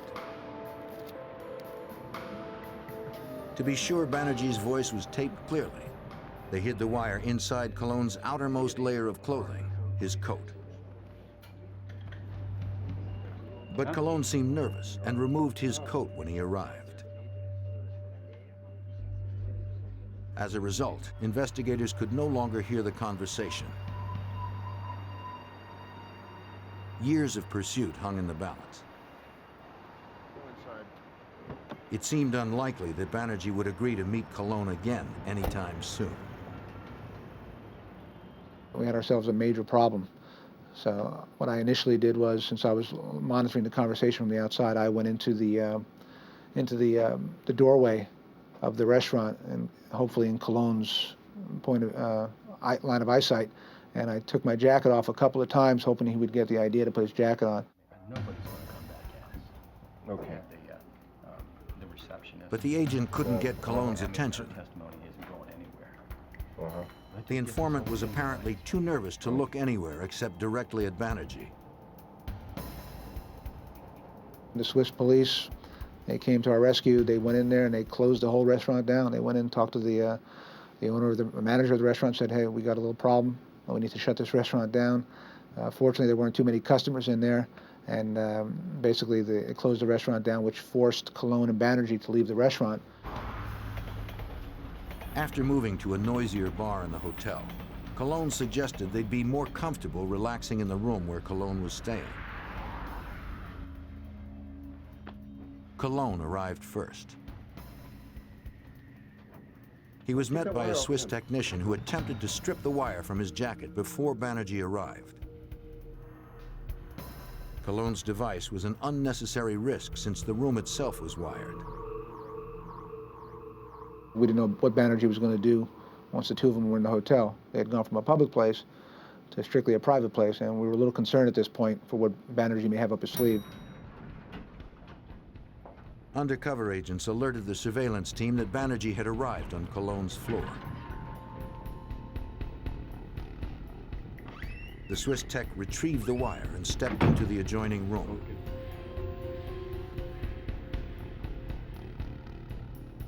Cologne barely had time to pour himself a drink before there was a knock on the door.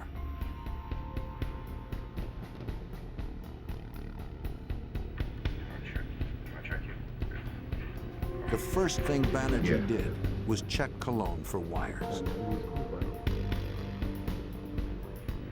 He found none and began to relax. Cologne poured him a drink. Okay. Then his old friend opened up. In broad daylight, downtown Manhattan. Banerjee felt comfortable enough to talk about murdering his partner. He mentioned the $25,000 he paid to commission the deed. He also made comments about the men in England that he ordered killed. He even talked to Cologne about the arsons he had paid for back in 1979. After 5.5 years and 6,000 miles from the crime scene, the FBI's perseverance had finally paid off. At last, they had it all on tape, and Cologne earned himself an early parole. That was the coup de grace right there. That was it. We got exactly what we needed. We pretty much corroborated Cologne, down to every I, dotted I, and every T that Cologne had told us. On September 2nd, 1993, outside his Chippendales club in Los Angeles, Steve Banerjee was arrested for racketeering and first-degree murder. Facing life in prison, Banerjee's defense team offered the state's attorneys terms for an agreement. Banerjee would plead guilty to the charges and forfeit his interest in Chippendales for consideration in sentencing. New York State accepted, suggesting 26 years in a maximum security facility. But to Banerjee, the punishment was too severe. On the day of his sentencing in October 1994, he was found hanged in his cell. Michael Geddes, the New York City detective who investigated Nick DeNoya's murder 6 years earlier, was glad to see the case closed. Ever since Steve Banerjee was arrested and Cologne confessed, what happened is I saw that Val DeNoya, the brother, and his wife actually change. You could see the peace in their face. You could see the smile coming back into their life. Steve Banerjee had immigrated to the United States to fulfill his dreams of success.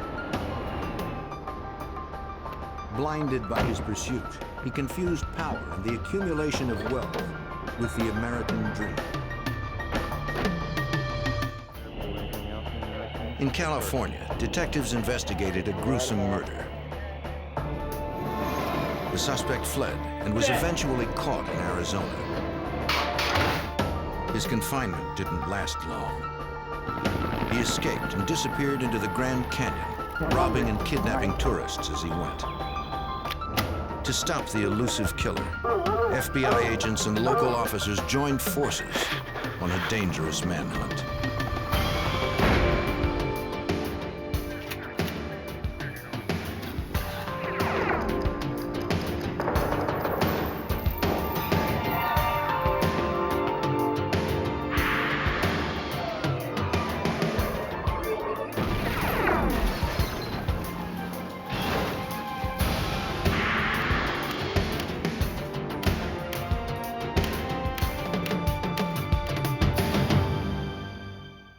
A killer was on the loose in one of America's most popular tourist destinations. Armed and desperate, he evaded law enforcement at every turn. As the 4th of July weekend quickly approached, thousands of people became potential targets.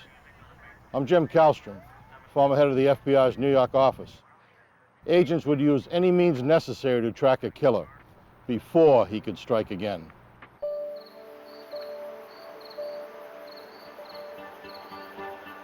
In the early morning hours of September 20th, 1990, a fisherman cast a line into the Burns Cut River near Stockton, California. He felt a tug and reeled in something heavy.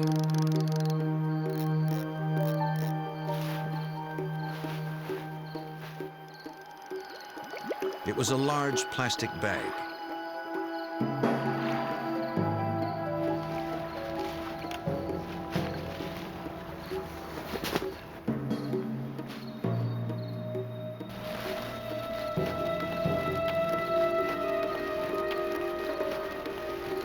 Inside, he found a human leg.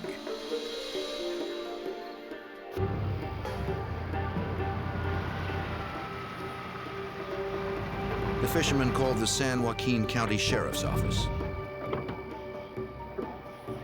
Find anything else out there? Deputies responded to the scene immediately. They confirmed the report of human remains and could find no clue as to the victim's identity. The deputies called in Homicide Detective Sergeant Armando Mayoya, who would run the investigation. The search of the river for any other items of evidence and body parts continued through the night and then into the next morning. We were able to get a boat unit out to the river along with a search of the banks by detectives. By first light, the deputies were dragging the river.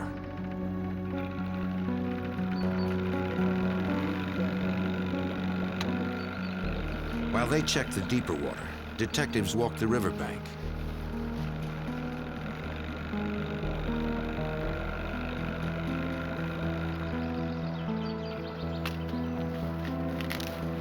It wasn't long before they discovered another plastic bag.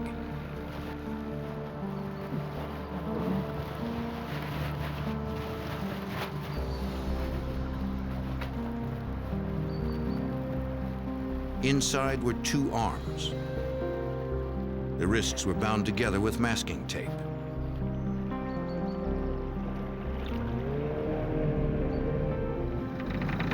Hold it, hold it.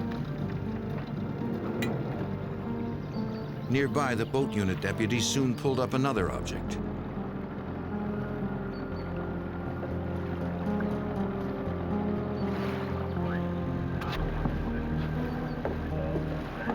It was a human torso wrapped in a sheet.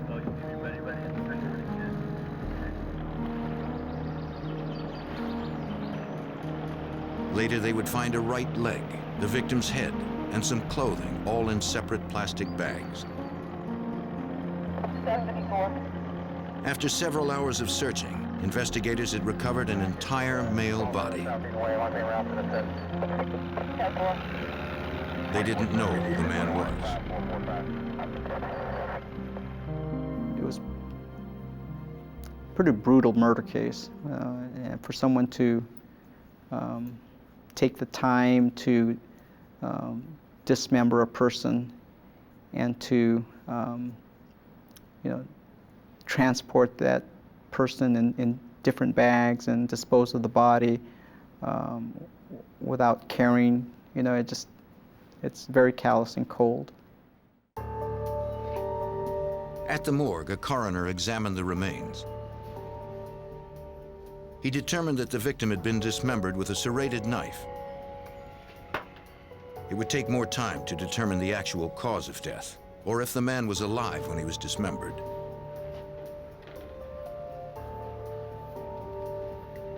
Detectives searched the clothing and found a wallet containing a California driver's license. It belonged to 40-year-old Sam Lee McCullough of Stockton. Police records showed McCullough had a minor arrest record. A fingerprint check confirmed his identity. After informing McCullough's family of his death, detectives got permission to check his house for evidence. Once the victim was identified and we had a name and a location where he lived, we responded to the victim's address. He lived in the 5200 block of East Mariposa Road in South Stockton. They arranged to meet Sam McCullough's girlfriend at his home. Someone is missing? She had reported McCullough missing earlier that day. Since he hadn't called her in several days, she checked McCullough's house and saw that the place was in disarray. Many items were missing, including his white Jeep Cherokee. Also missing were 2 shotguns, a revolver, and a 9mm semi-automatic pistol.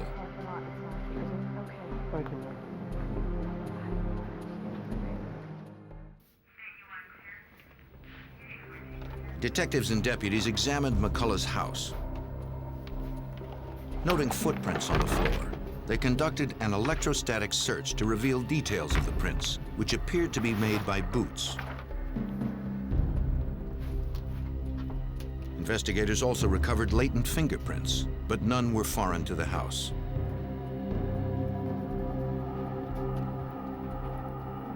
If the murder occurred in the house, the killer had removed any obvious evidence.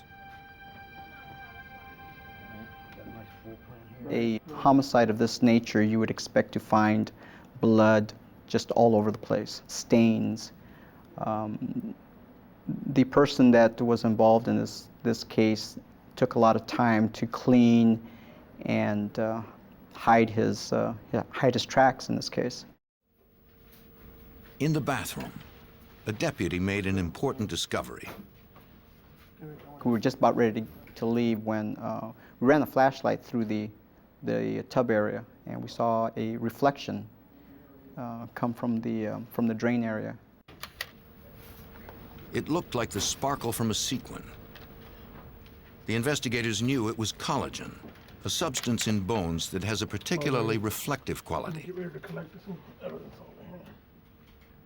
Looking a little deeper into the drain, we found blood, tissue, and bone, and a large amount of hair. And based on that, there was a great probability at that point that the victim had been dismembered in the bathtub of the residence. Keep going over here. Stay closer. Laboratory tests would later match the blood and hair to Sam McCullough.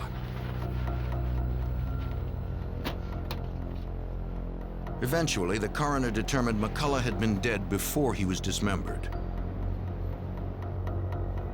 Cause of death was a gunshot wound to the forehead. What caliber do you think it is, Doctor? Powder burns indicated he had been shot at point-blank range. The coroner removed the bullet fragments and sent them to the state ballistics lab.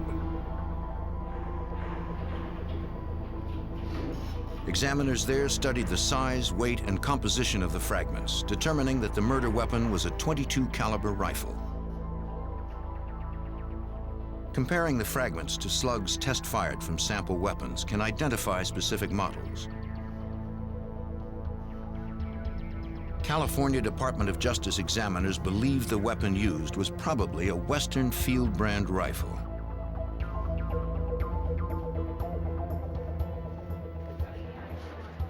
Detectives found documents listing the serial numbers of McCullough's Jeep and his guns.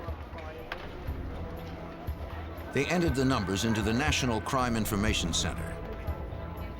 The NCIC is a nationwide database used by law enforcement agencies to track criminals, missing persons, and stolen property. If the items turned up anywhere, San Joaquin detectives would be notified.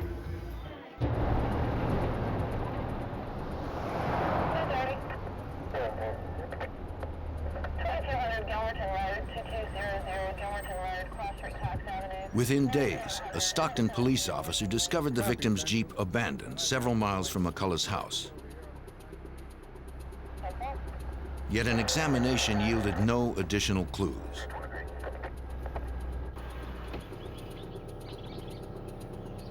Investigators still had no leads on the killer. They canvassed McCullough's neighborhood, hoping to find a witness. No one reported seeing or hearing anything unusual. But one neighbor recalled that McCullough had been robbed 2 years earlier. Police records confirmed the story. In doing a name search, we uncovered a report listing the suspect as being a Stephen Horning. In that case, Stephen had apparently, according to the victim, robbed the victim at gunpoint. It was the first solid lead. Stephen Horning wasn't at his last known address, so detectives tracked down his older brother, who was a campus police officer at a nearby college. He told detectives that Stephen was one of 5 brothers and was especially close to one brother, Danny Ray Horning.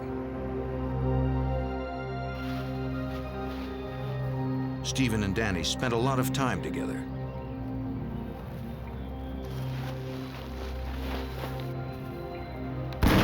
They often hunted and fished along the Burns Cut River, the same river where McCullough's body had been dumped. He told the detectives about one particular hunting trip Stephen and Danny had taken. They had shot a deer, brought it home, and butchered the deer in the bathtub of the residence. And that was significant to us, as the victim had been dismembered in the same way. Okay.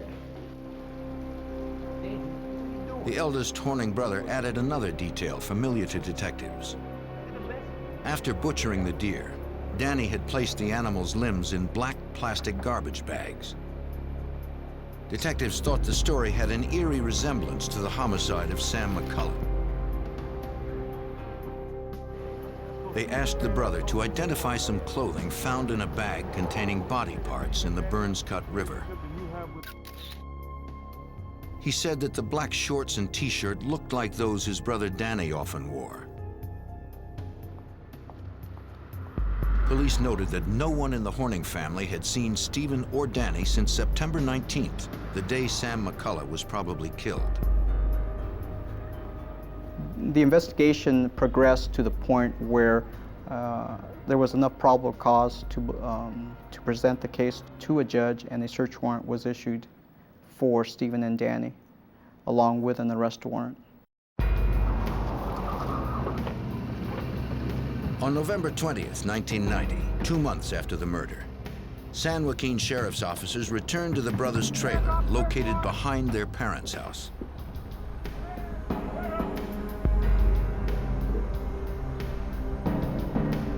No one was inside, so detectives searched the surrounding area.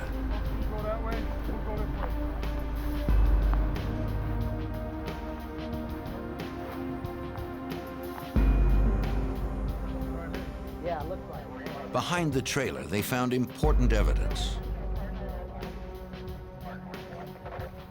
A cut stock and a sawed-off barrel from a rifle. Lab examiners had reported that the weapon used to kill McCullough was probably a Western Field brand .22 caliber rifle. The barrel found in the field next to the suspect's house was a Western Field .22 caliber barrel. The next day, deputies went back to the trailer. One of the brothers, Stephen Horning, was there. He was arrested and charged with murder. The second suspect, Stephen's brother Danny Ray Horning, was nowhere to be found. Sit down here, watch your head.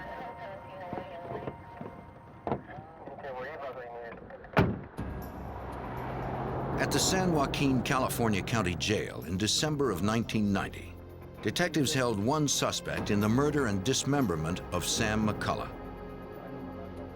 Stephen Horning had been arrested after a month-long investigation, but detectives needed more evidence to hold him. His brother, Danny Ray Horning, was also wanted but had fled the area. Stephen swore he had nothing to do with the murder and said he didn't know where Danny was. Since Stephen wouldn't help them locate Danny, the investigators turned to the Horning's father for answers. Mr. Horning offered valuable information regarding the possible murder weapon to Detective Sergeant Armando Mayoya. After speaking with the suspect Danny's father, I learned that that Danny had been seen with a sawed-off .22 rifle. Their father said Danny and Stephen had been behind the trailer when Danny shot a dog with the .22. Then Stephen fired at it with a crossbow. Mr. Horning believed his sons had buried the dog in the field behind the trailer. Investigators searched the Hornings' yard. They noticed one area seemed to be covered with freshly dug earth and began to excavate. The dog was found, and a search of the dog by another detective found a bullet in the brain. The bullet was processed at the state ballistics lab. Examiners determined that the dog was killed with a Western Field .22 caliber rifle. The same model had been used to murder Sam McCullough. The technician compared the bullet from the dog to the one that had killed McCullough. The tests indicated it was likely that both bullets were fired from the same weapon. Detectives returned to the county jail and confronted Stephen Horning. They described the damaging ballistics evidence, explaining that the bullet from the dog was consistent with the bullet that killed Sam McCullough, and that his brother Danny had been seen with a Western Field .22. Realizing the case against them was strong, Stephen decided to cooperate. He claimed Danny had been in on the first robbery of McCullough 2 years earlier. Danny had vowed to kill McCullough for pressing charges. But then he went to prison for child molestation. When he got out a few months before McCullough's death, Danny had mentioned going back to rob McCullough again.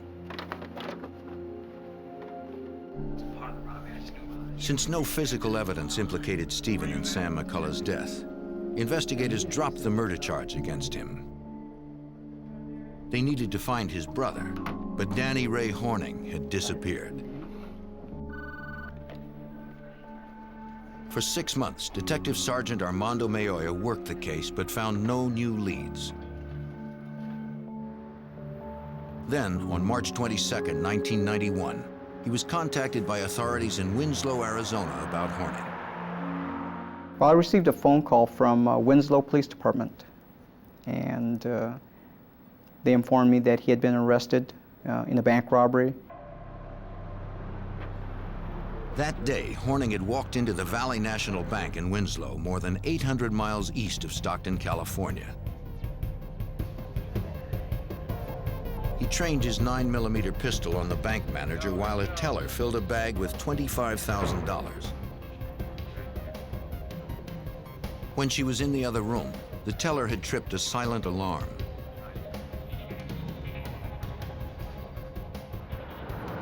A block away at the Winslow Police Department, Detective Elmer Hassey took the call. Under the concealment of the unmarked car, I had plenty of cover. Positioned myself to where I could try to see what was going on in the bank. He couldn't see from the vehicle, so he went for a closer look. When the detective checked through the window, he saw a single gunman backing toward the door with a hostage. came through the door, I stuck the gun up to his rib cage and pulled him towards the wall and took the bank bag out of his hand. The suspect was carrying a 9mm pistol.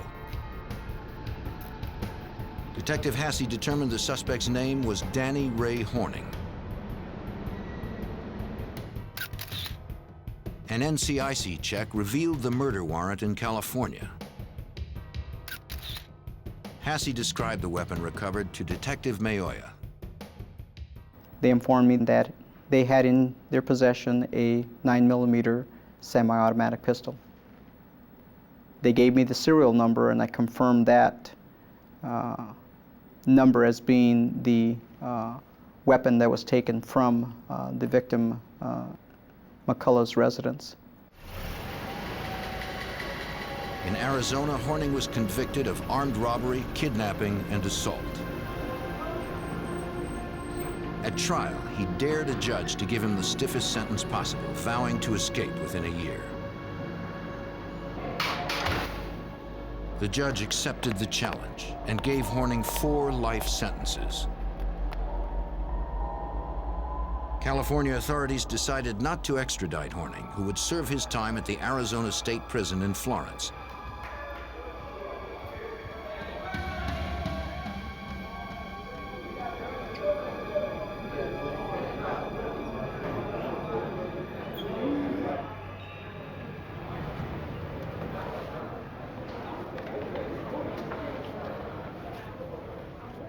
On May 12, 1992, prison officers doing the 4 o'clock head count found that prisoner number 85897 was not in his cell.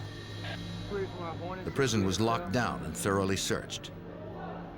But Danny Ray Horning was nowhere to be found. The convicted felon and suspected killer was on the run. On May 12, 1992, outside the Arizona State Prison in Florence, a massive manhunt began for escapee Danny Ray Horning, who had been serving 4 life sentences. Horning was also a suspect in a gruesome dismemberment in California. Arizona Department of Corrections fugitive investigator Doug Schuster helped organize the search. We have a lot of expert trackers, dogs, vehicles, equipment. The plan was to track him and apprehend him. We were planning to cite him, pick up a trail, follow him with dogs, horses, men, and locate him. Law enforcement teams from local, state, and federal agencies responded outside the prison. But Horning had disappeared from the immediate area.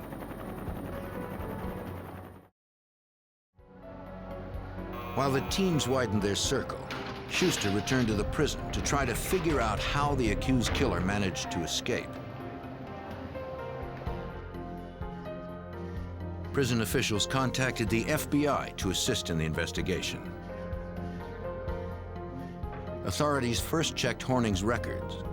The convicted felon had been housed in Central Unit, the prison's most secure area.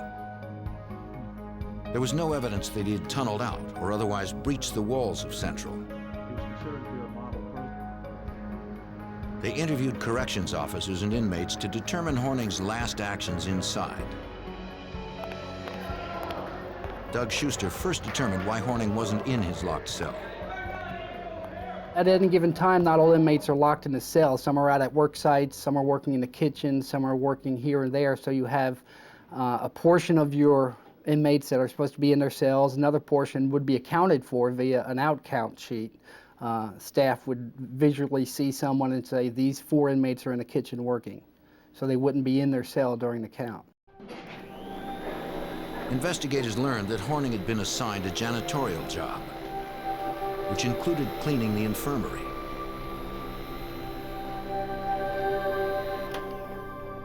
This gave him access to medical uniforms. Well, he was able to obtain the white lab coat from the medical unit located inside the prison here. He was able to get a pair of white pants from the workers in the kitchen. Investigators believed Horning exchanged his prison uniform for the lab coat, white pants, and a forged employee ID. They believe that he simply walked out of the prison and just a few miles into the town of Florence. Investigators looked over Horning's record to try and determine where he might go. One possible destination was California, where Horning had family and connections. The other was Winslow, Arizona, where Horning had vowed to get even with the cops and FBI agents who had sent him to prison.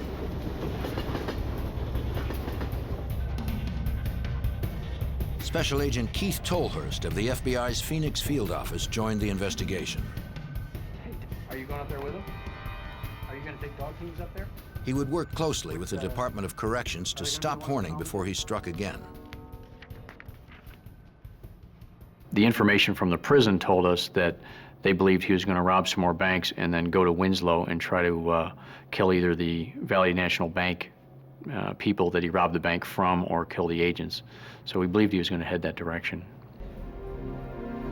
The agent examined the items left in Horning's cell. They would be sent to profilers at the FBI Academy in Quantico, Virginia. We started getting involved with our behavioral science unit as well to see if they could profile this guy to find out whether he's the type of individual that would carry out his threats. And basically, it came back later that it looked like he would be able, or at least capable, of carrying out those kind of threats. If Horning was willing to kill FBI agents, no one was safe. The first solid lead in the hunt for Horning came 3 days after his escape. On May 15th, Pinal County Sheriff's deputies responded to a ranch house 15 miles west of the prison.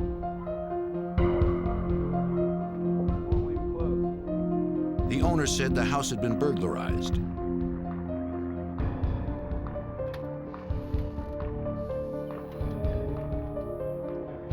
He said clothes, a pair of binoculars, and food were taken from his house. Also missing were several loaded guns. The FBI and local deputies believed it was Horning, stocking up for his bid to seek revenge. They were right. And they found a fingerprint of his at the house to confirm that it was him that had done that. So now we're a little more concerned even that he was headed in the direction that he had said because he was starting to try to carry out his plan. Good afternoon. We're holding this press conference. The fugitive was now armed. The FBI turned to the media to warn the public and to solicit their help. At a news conference, agents released Horning's photo and information about his escape. Anyone spotting Horning was asked to call the FBI immediately, though they were instructed not to approach the suspected killer. The media coverage generated many leads. One came into the FBI from campers, claiming that Horning was stealing food, maps, and camping gear near Lake Mormon, about 170 miles north of the prison. Even though Horning knew how to hunt and fish, the burglaries were essential to his survival in the woods. Local officers followed his trail. He'd break into cabins, he'd steal food, and then he'd move on. And what we ended up trying to do was a house-to-house search of all the cabins in the area. That was something that was going to be done by the local county sheriff offices, and they were searching as many houses as they could.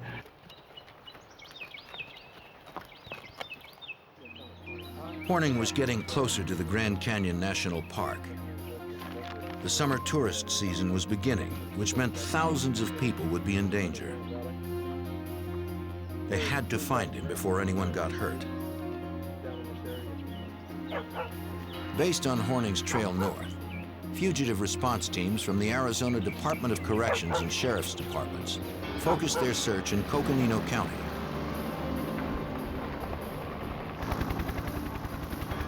It was an enormous undertaking. Coconino County consists of over 18,000 acres of woods and difficult terrain. Perfect cover for a fugitive. We're in the mountains. It was Lake Mormon area. It was trees, mountains, rocks, hills, helicopters, massive amount of mobilization, radios, dogs, horses, trailers. It was just massive.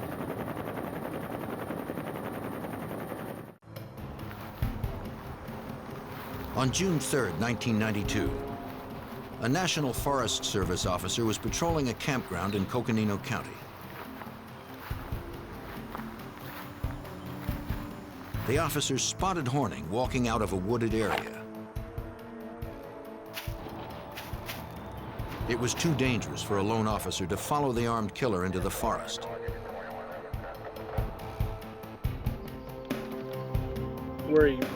When reinforcements arrived, Danny Ray Horning had disappeared once again. The deadly fugitive was still on the loose. In the summer of 1992, Danny Ray Horning escaped from prison in Florence, Arizona after serving only 9 months of 4 life sentences. The FBI believed the suspected killer was heading north towards Winslow, Arizona, to seek revenge on agents who had locked him away. On June 11th, agents responded to a report of a cabin burglary near the town of Pine, midway between the prison and Winslow. This time, Horning stole a truck and tried to establish himself as an outlaw celebrity, according to FBI Special Agent Keith Tolhurst. More guns were stolen from there, and then that's where he left a note that said, you know, thank you for the items, Danny Ray, and trying to make his folk hero name known, I guess. When the story hit the news, investigators worried the public might not realize how deadly Horning was. They knew he had likely dismembered a man in California. Now Horning had a vehicle, was armed, and was nearing the Grand Canyon National Park as tens of thousands of tourists were beginning their vacations.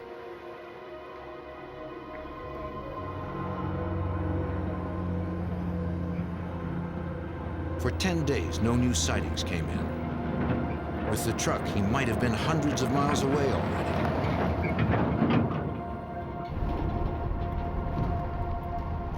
Then, on June 21st, a Department of Public Safety officer spotted the stolen truck 50 miles north of Pine. Danny Ray Horning was driving. The officer called for backup.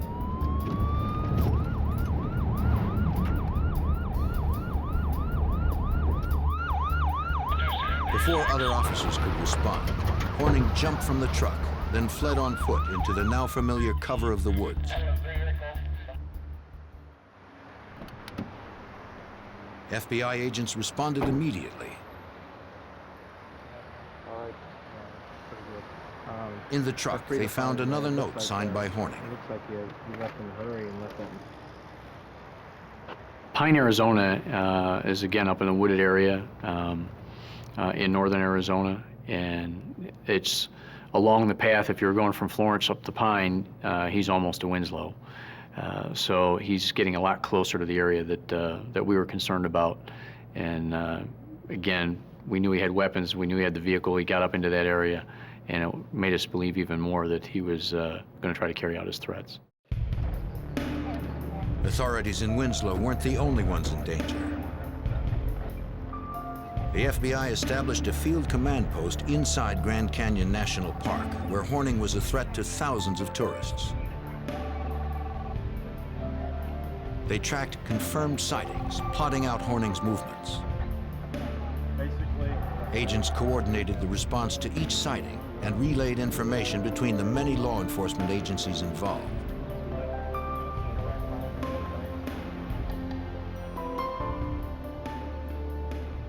The territory being searched was vast, and Horning was moving quickly.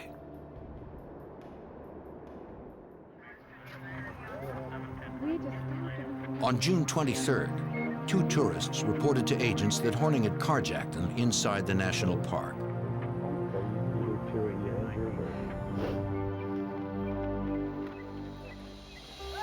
The couple said they were in a parking lot the day before when Horning commandeered their car at gunpoint.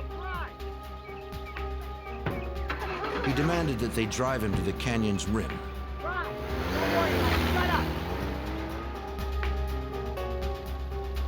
He checked into a hotel room there and forced his captives inside. Okay, you two. Quiet. His gun prevented them from calling for help. You understand me? The couple feared he might shoot them at any moment.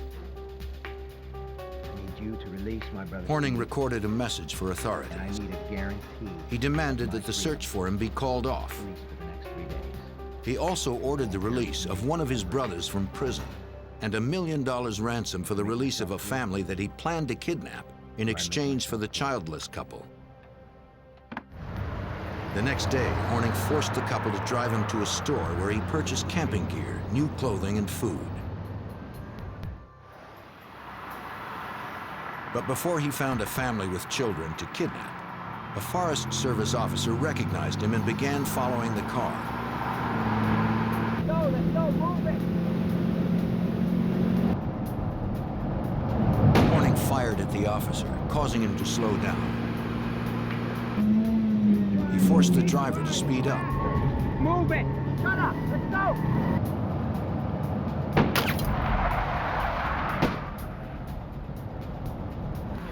When he had gained some distance, Horning ordered the car stopped. He jumped out and fled on foot.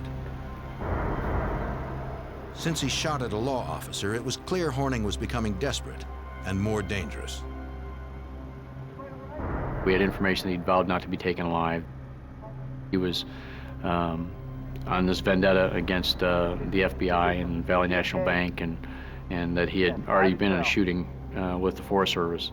So we were very cautious as far as going in the woods, which we couldn't just go running after him as fast as he may have been running, which is one of the ways he got some advance time on us. The kidnapped couple provided agents with information about Horning's new clothes and plan.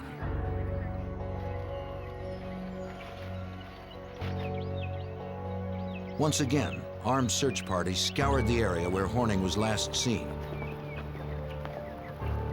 but found no trace of him.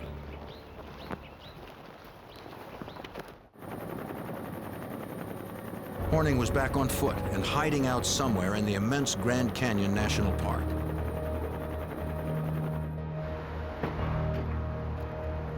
He had vowed to kidnap a family with children. Come on, guys. Let's go. To stop him, the FBI brought in their elite hostage rescue team, known as the HRT.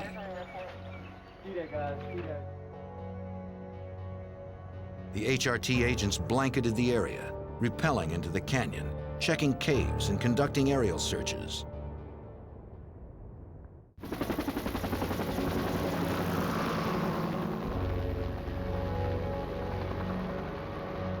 They had to find the suspected killer before he had the chance to kill again.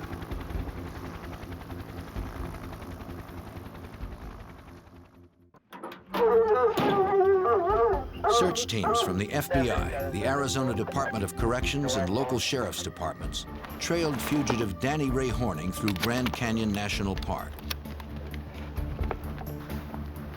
They mobilized dozens of officers, tracking dogs, and helicopters in the effort to find Horning before he kidnapped more hostages.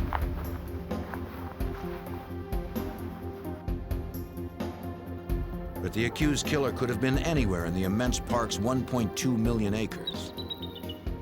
Because of the danger Horning presented to tourists, the FBI decided to close the Grand Canyon National Park for the July 4th weekend. It was a major undertaking. The holiday is the park's busiest weekend of the year.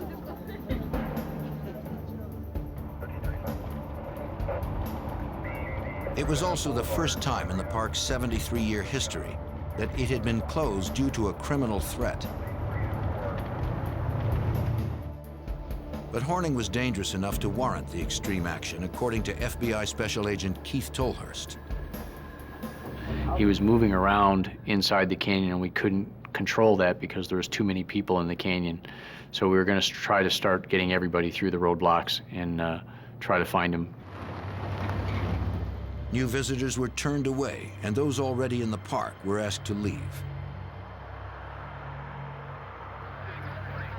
Police set up roadblocks at entry and exit points around the Grand Canyon. They searched vehicles and informed motorists of Horning.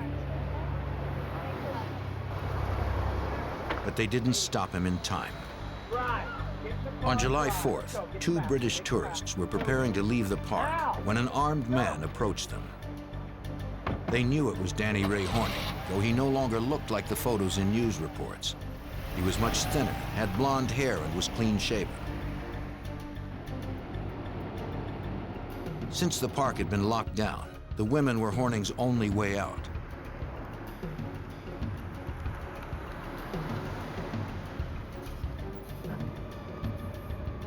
At a roadblock, a ranger stopped the car and spoke to the 3 inside. Horning had threatened to kill the women if they tipped off anyone. I know you guys all know each other. The kidnapped women had to act calm as Horning sat with a gun trained on them.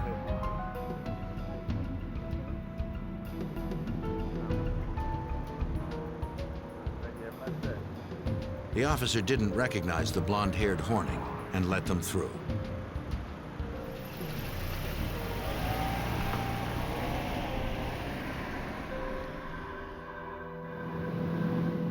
Once they were out of the park, he forced them to drive 60 miles south to Williams, Arizona.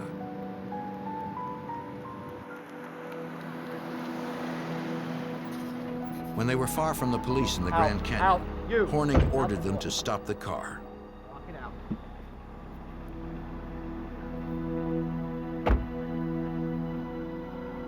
Brandishing his gun, he marched the terrified women into the cover of the woods.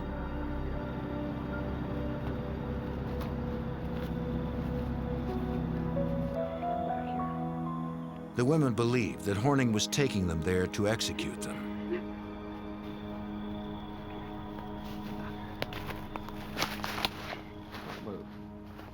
To their relief, he left them there, fleeing in their car.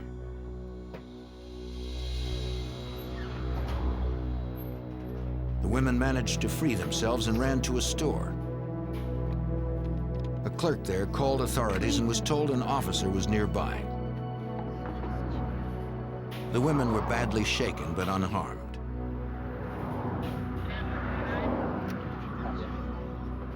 Ladies, are you okay? For me.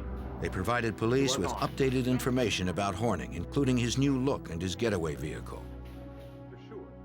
We had put a description of the car out that the women had stolen from them, and a DPS officer spotted that car going from the Grand Canyon towards Phoenix.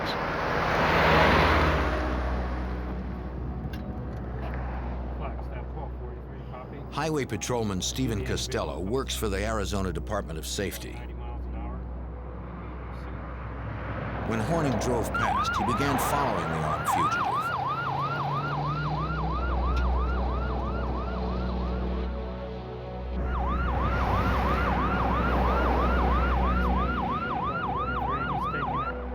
It wasn't long before it became more than a car chase. I hear a great big old bang, and I thought it was something wrong with the car. I looked at the gauges, all as well. At that particular time, I realized I'd been shot at. And I notified my dispatcher at that time that I'd been shot at, that I was all right, and I was going to follow him. The gunfire forced the patrolman to keep his distance.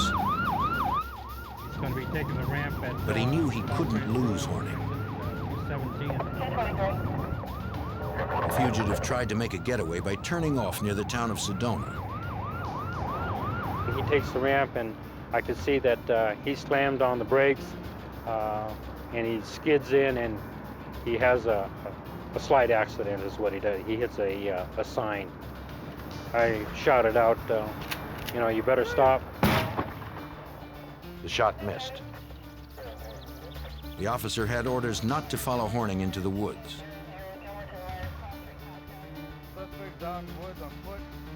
When backup arrived, agents and officers began a grid search of the area. Again, Horning couldn't be found. After nightfall, a lead was called into the command post. A resident said he saw Horning drinking from a garden hose in a neighborhood near Sedona. A Border Patrol agent responded to the call. As far as anyone knew, Horning was still armed.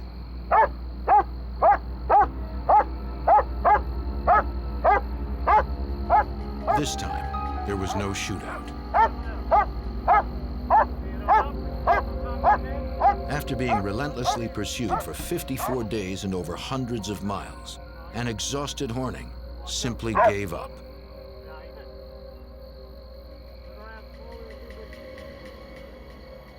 No doubt in my mind that because of the efforts of the teams that had been chasing him, that they had basically run him into the ground. He was laying there, dog-tired with his tongue hanging out, and for a man who still had his weapon on him and vowed not to be taken alive, all he wanted was a glass of water. Danny Ray Horning earned 6 more years for his actions during his violent flight.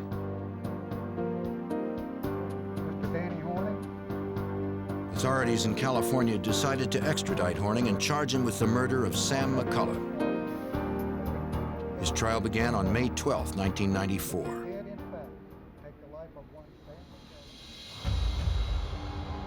Prosecuting attorneys proved that in September of 1990, Danny Horning broke into Sam McCullough's house to rob him.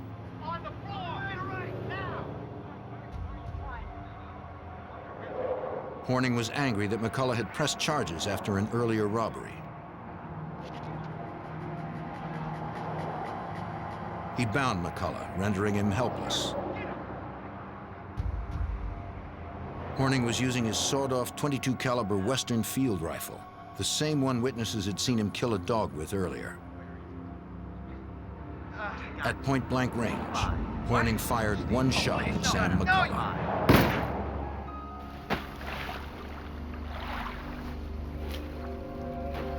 Minute blood spatter, as well as the human tissue found in the drain, indicated Horning had likely dismembered the victim in his tub.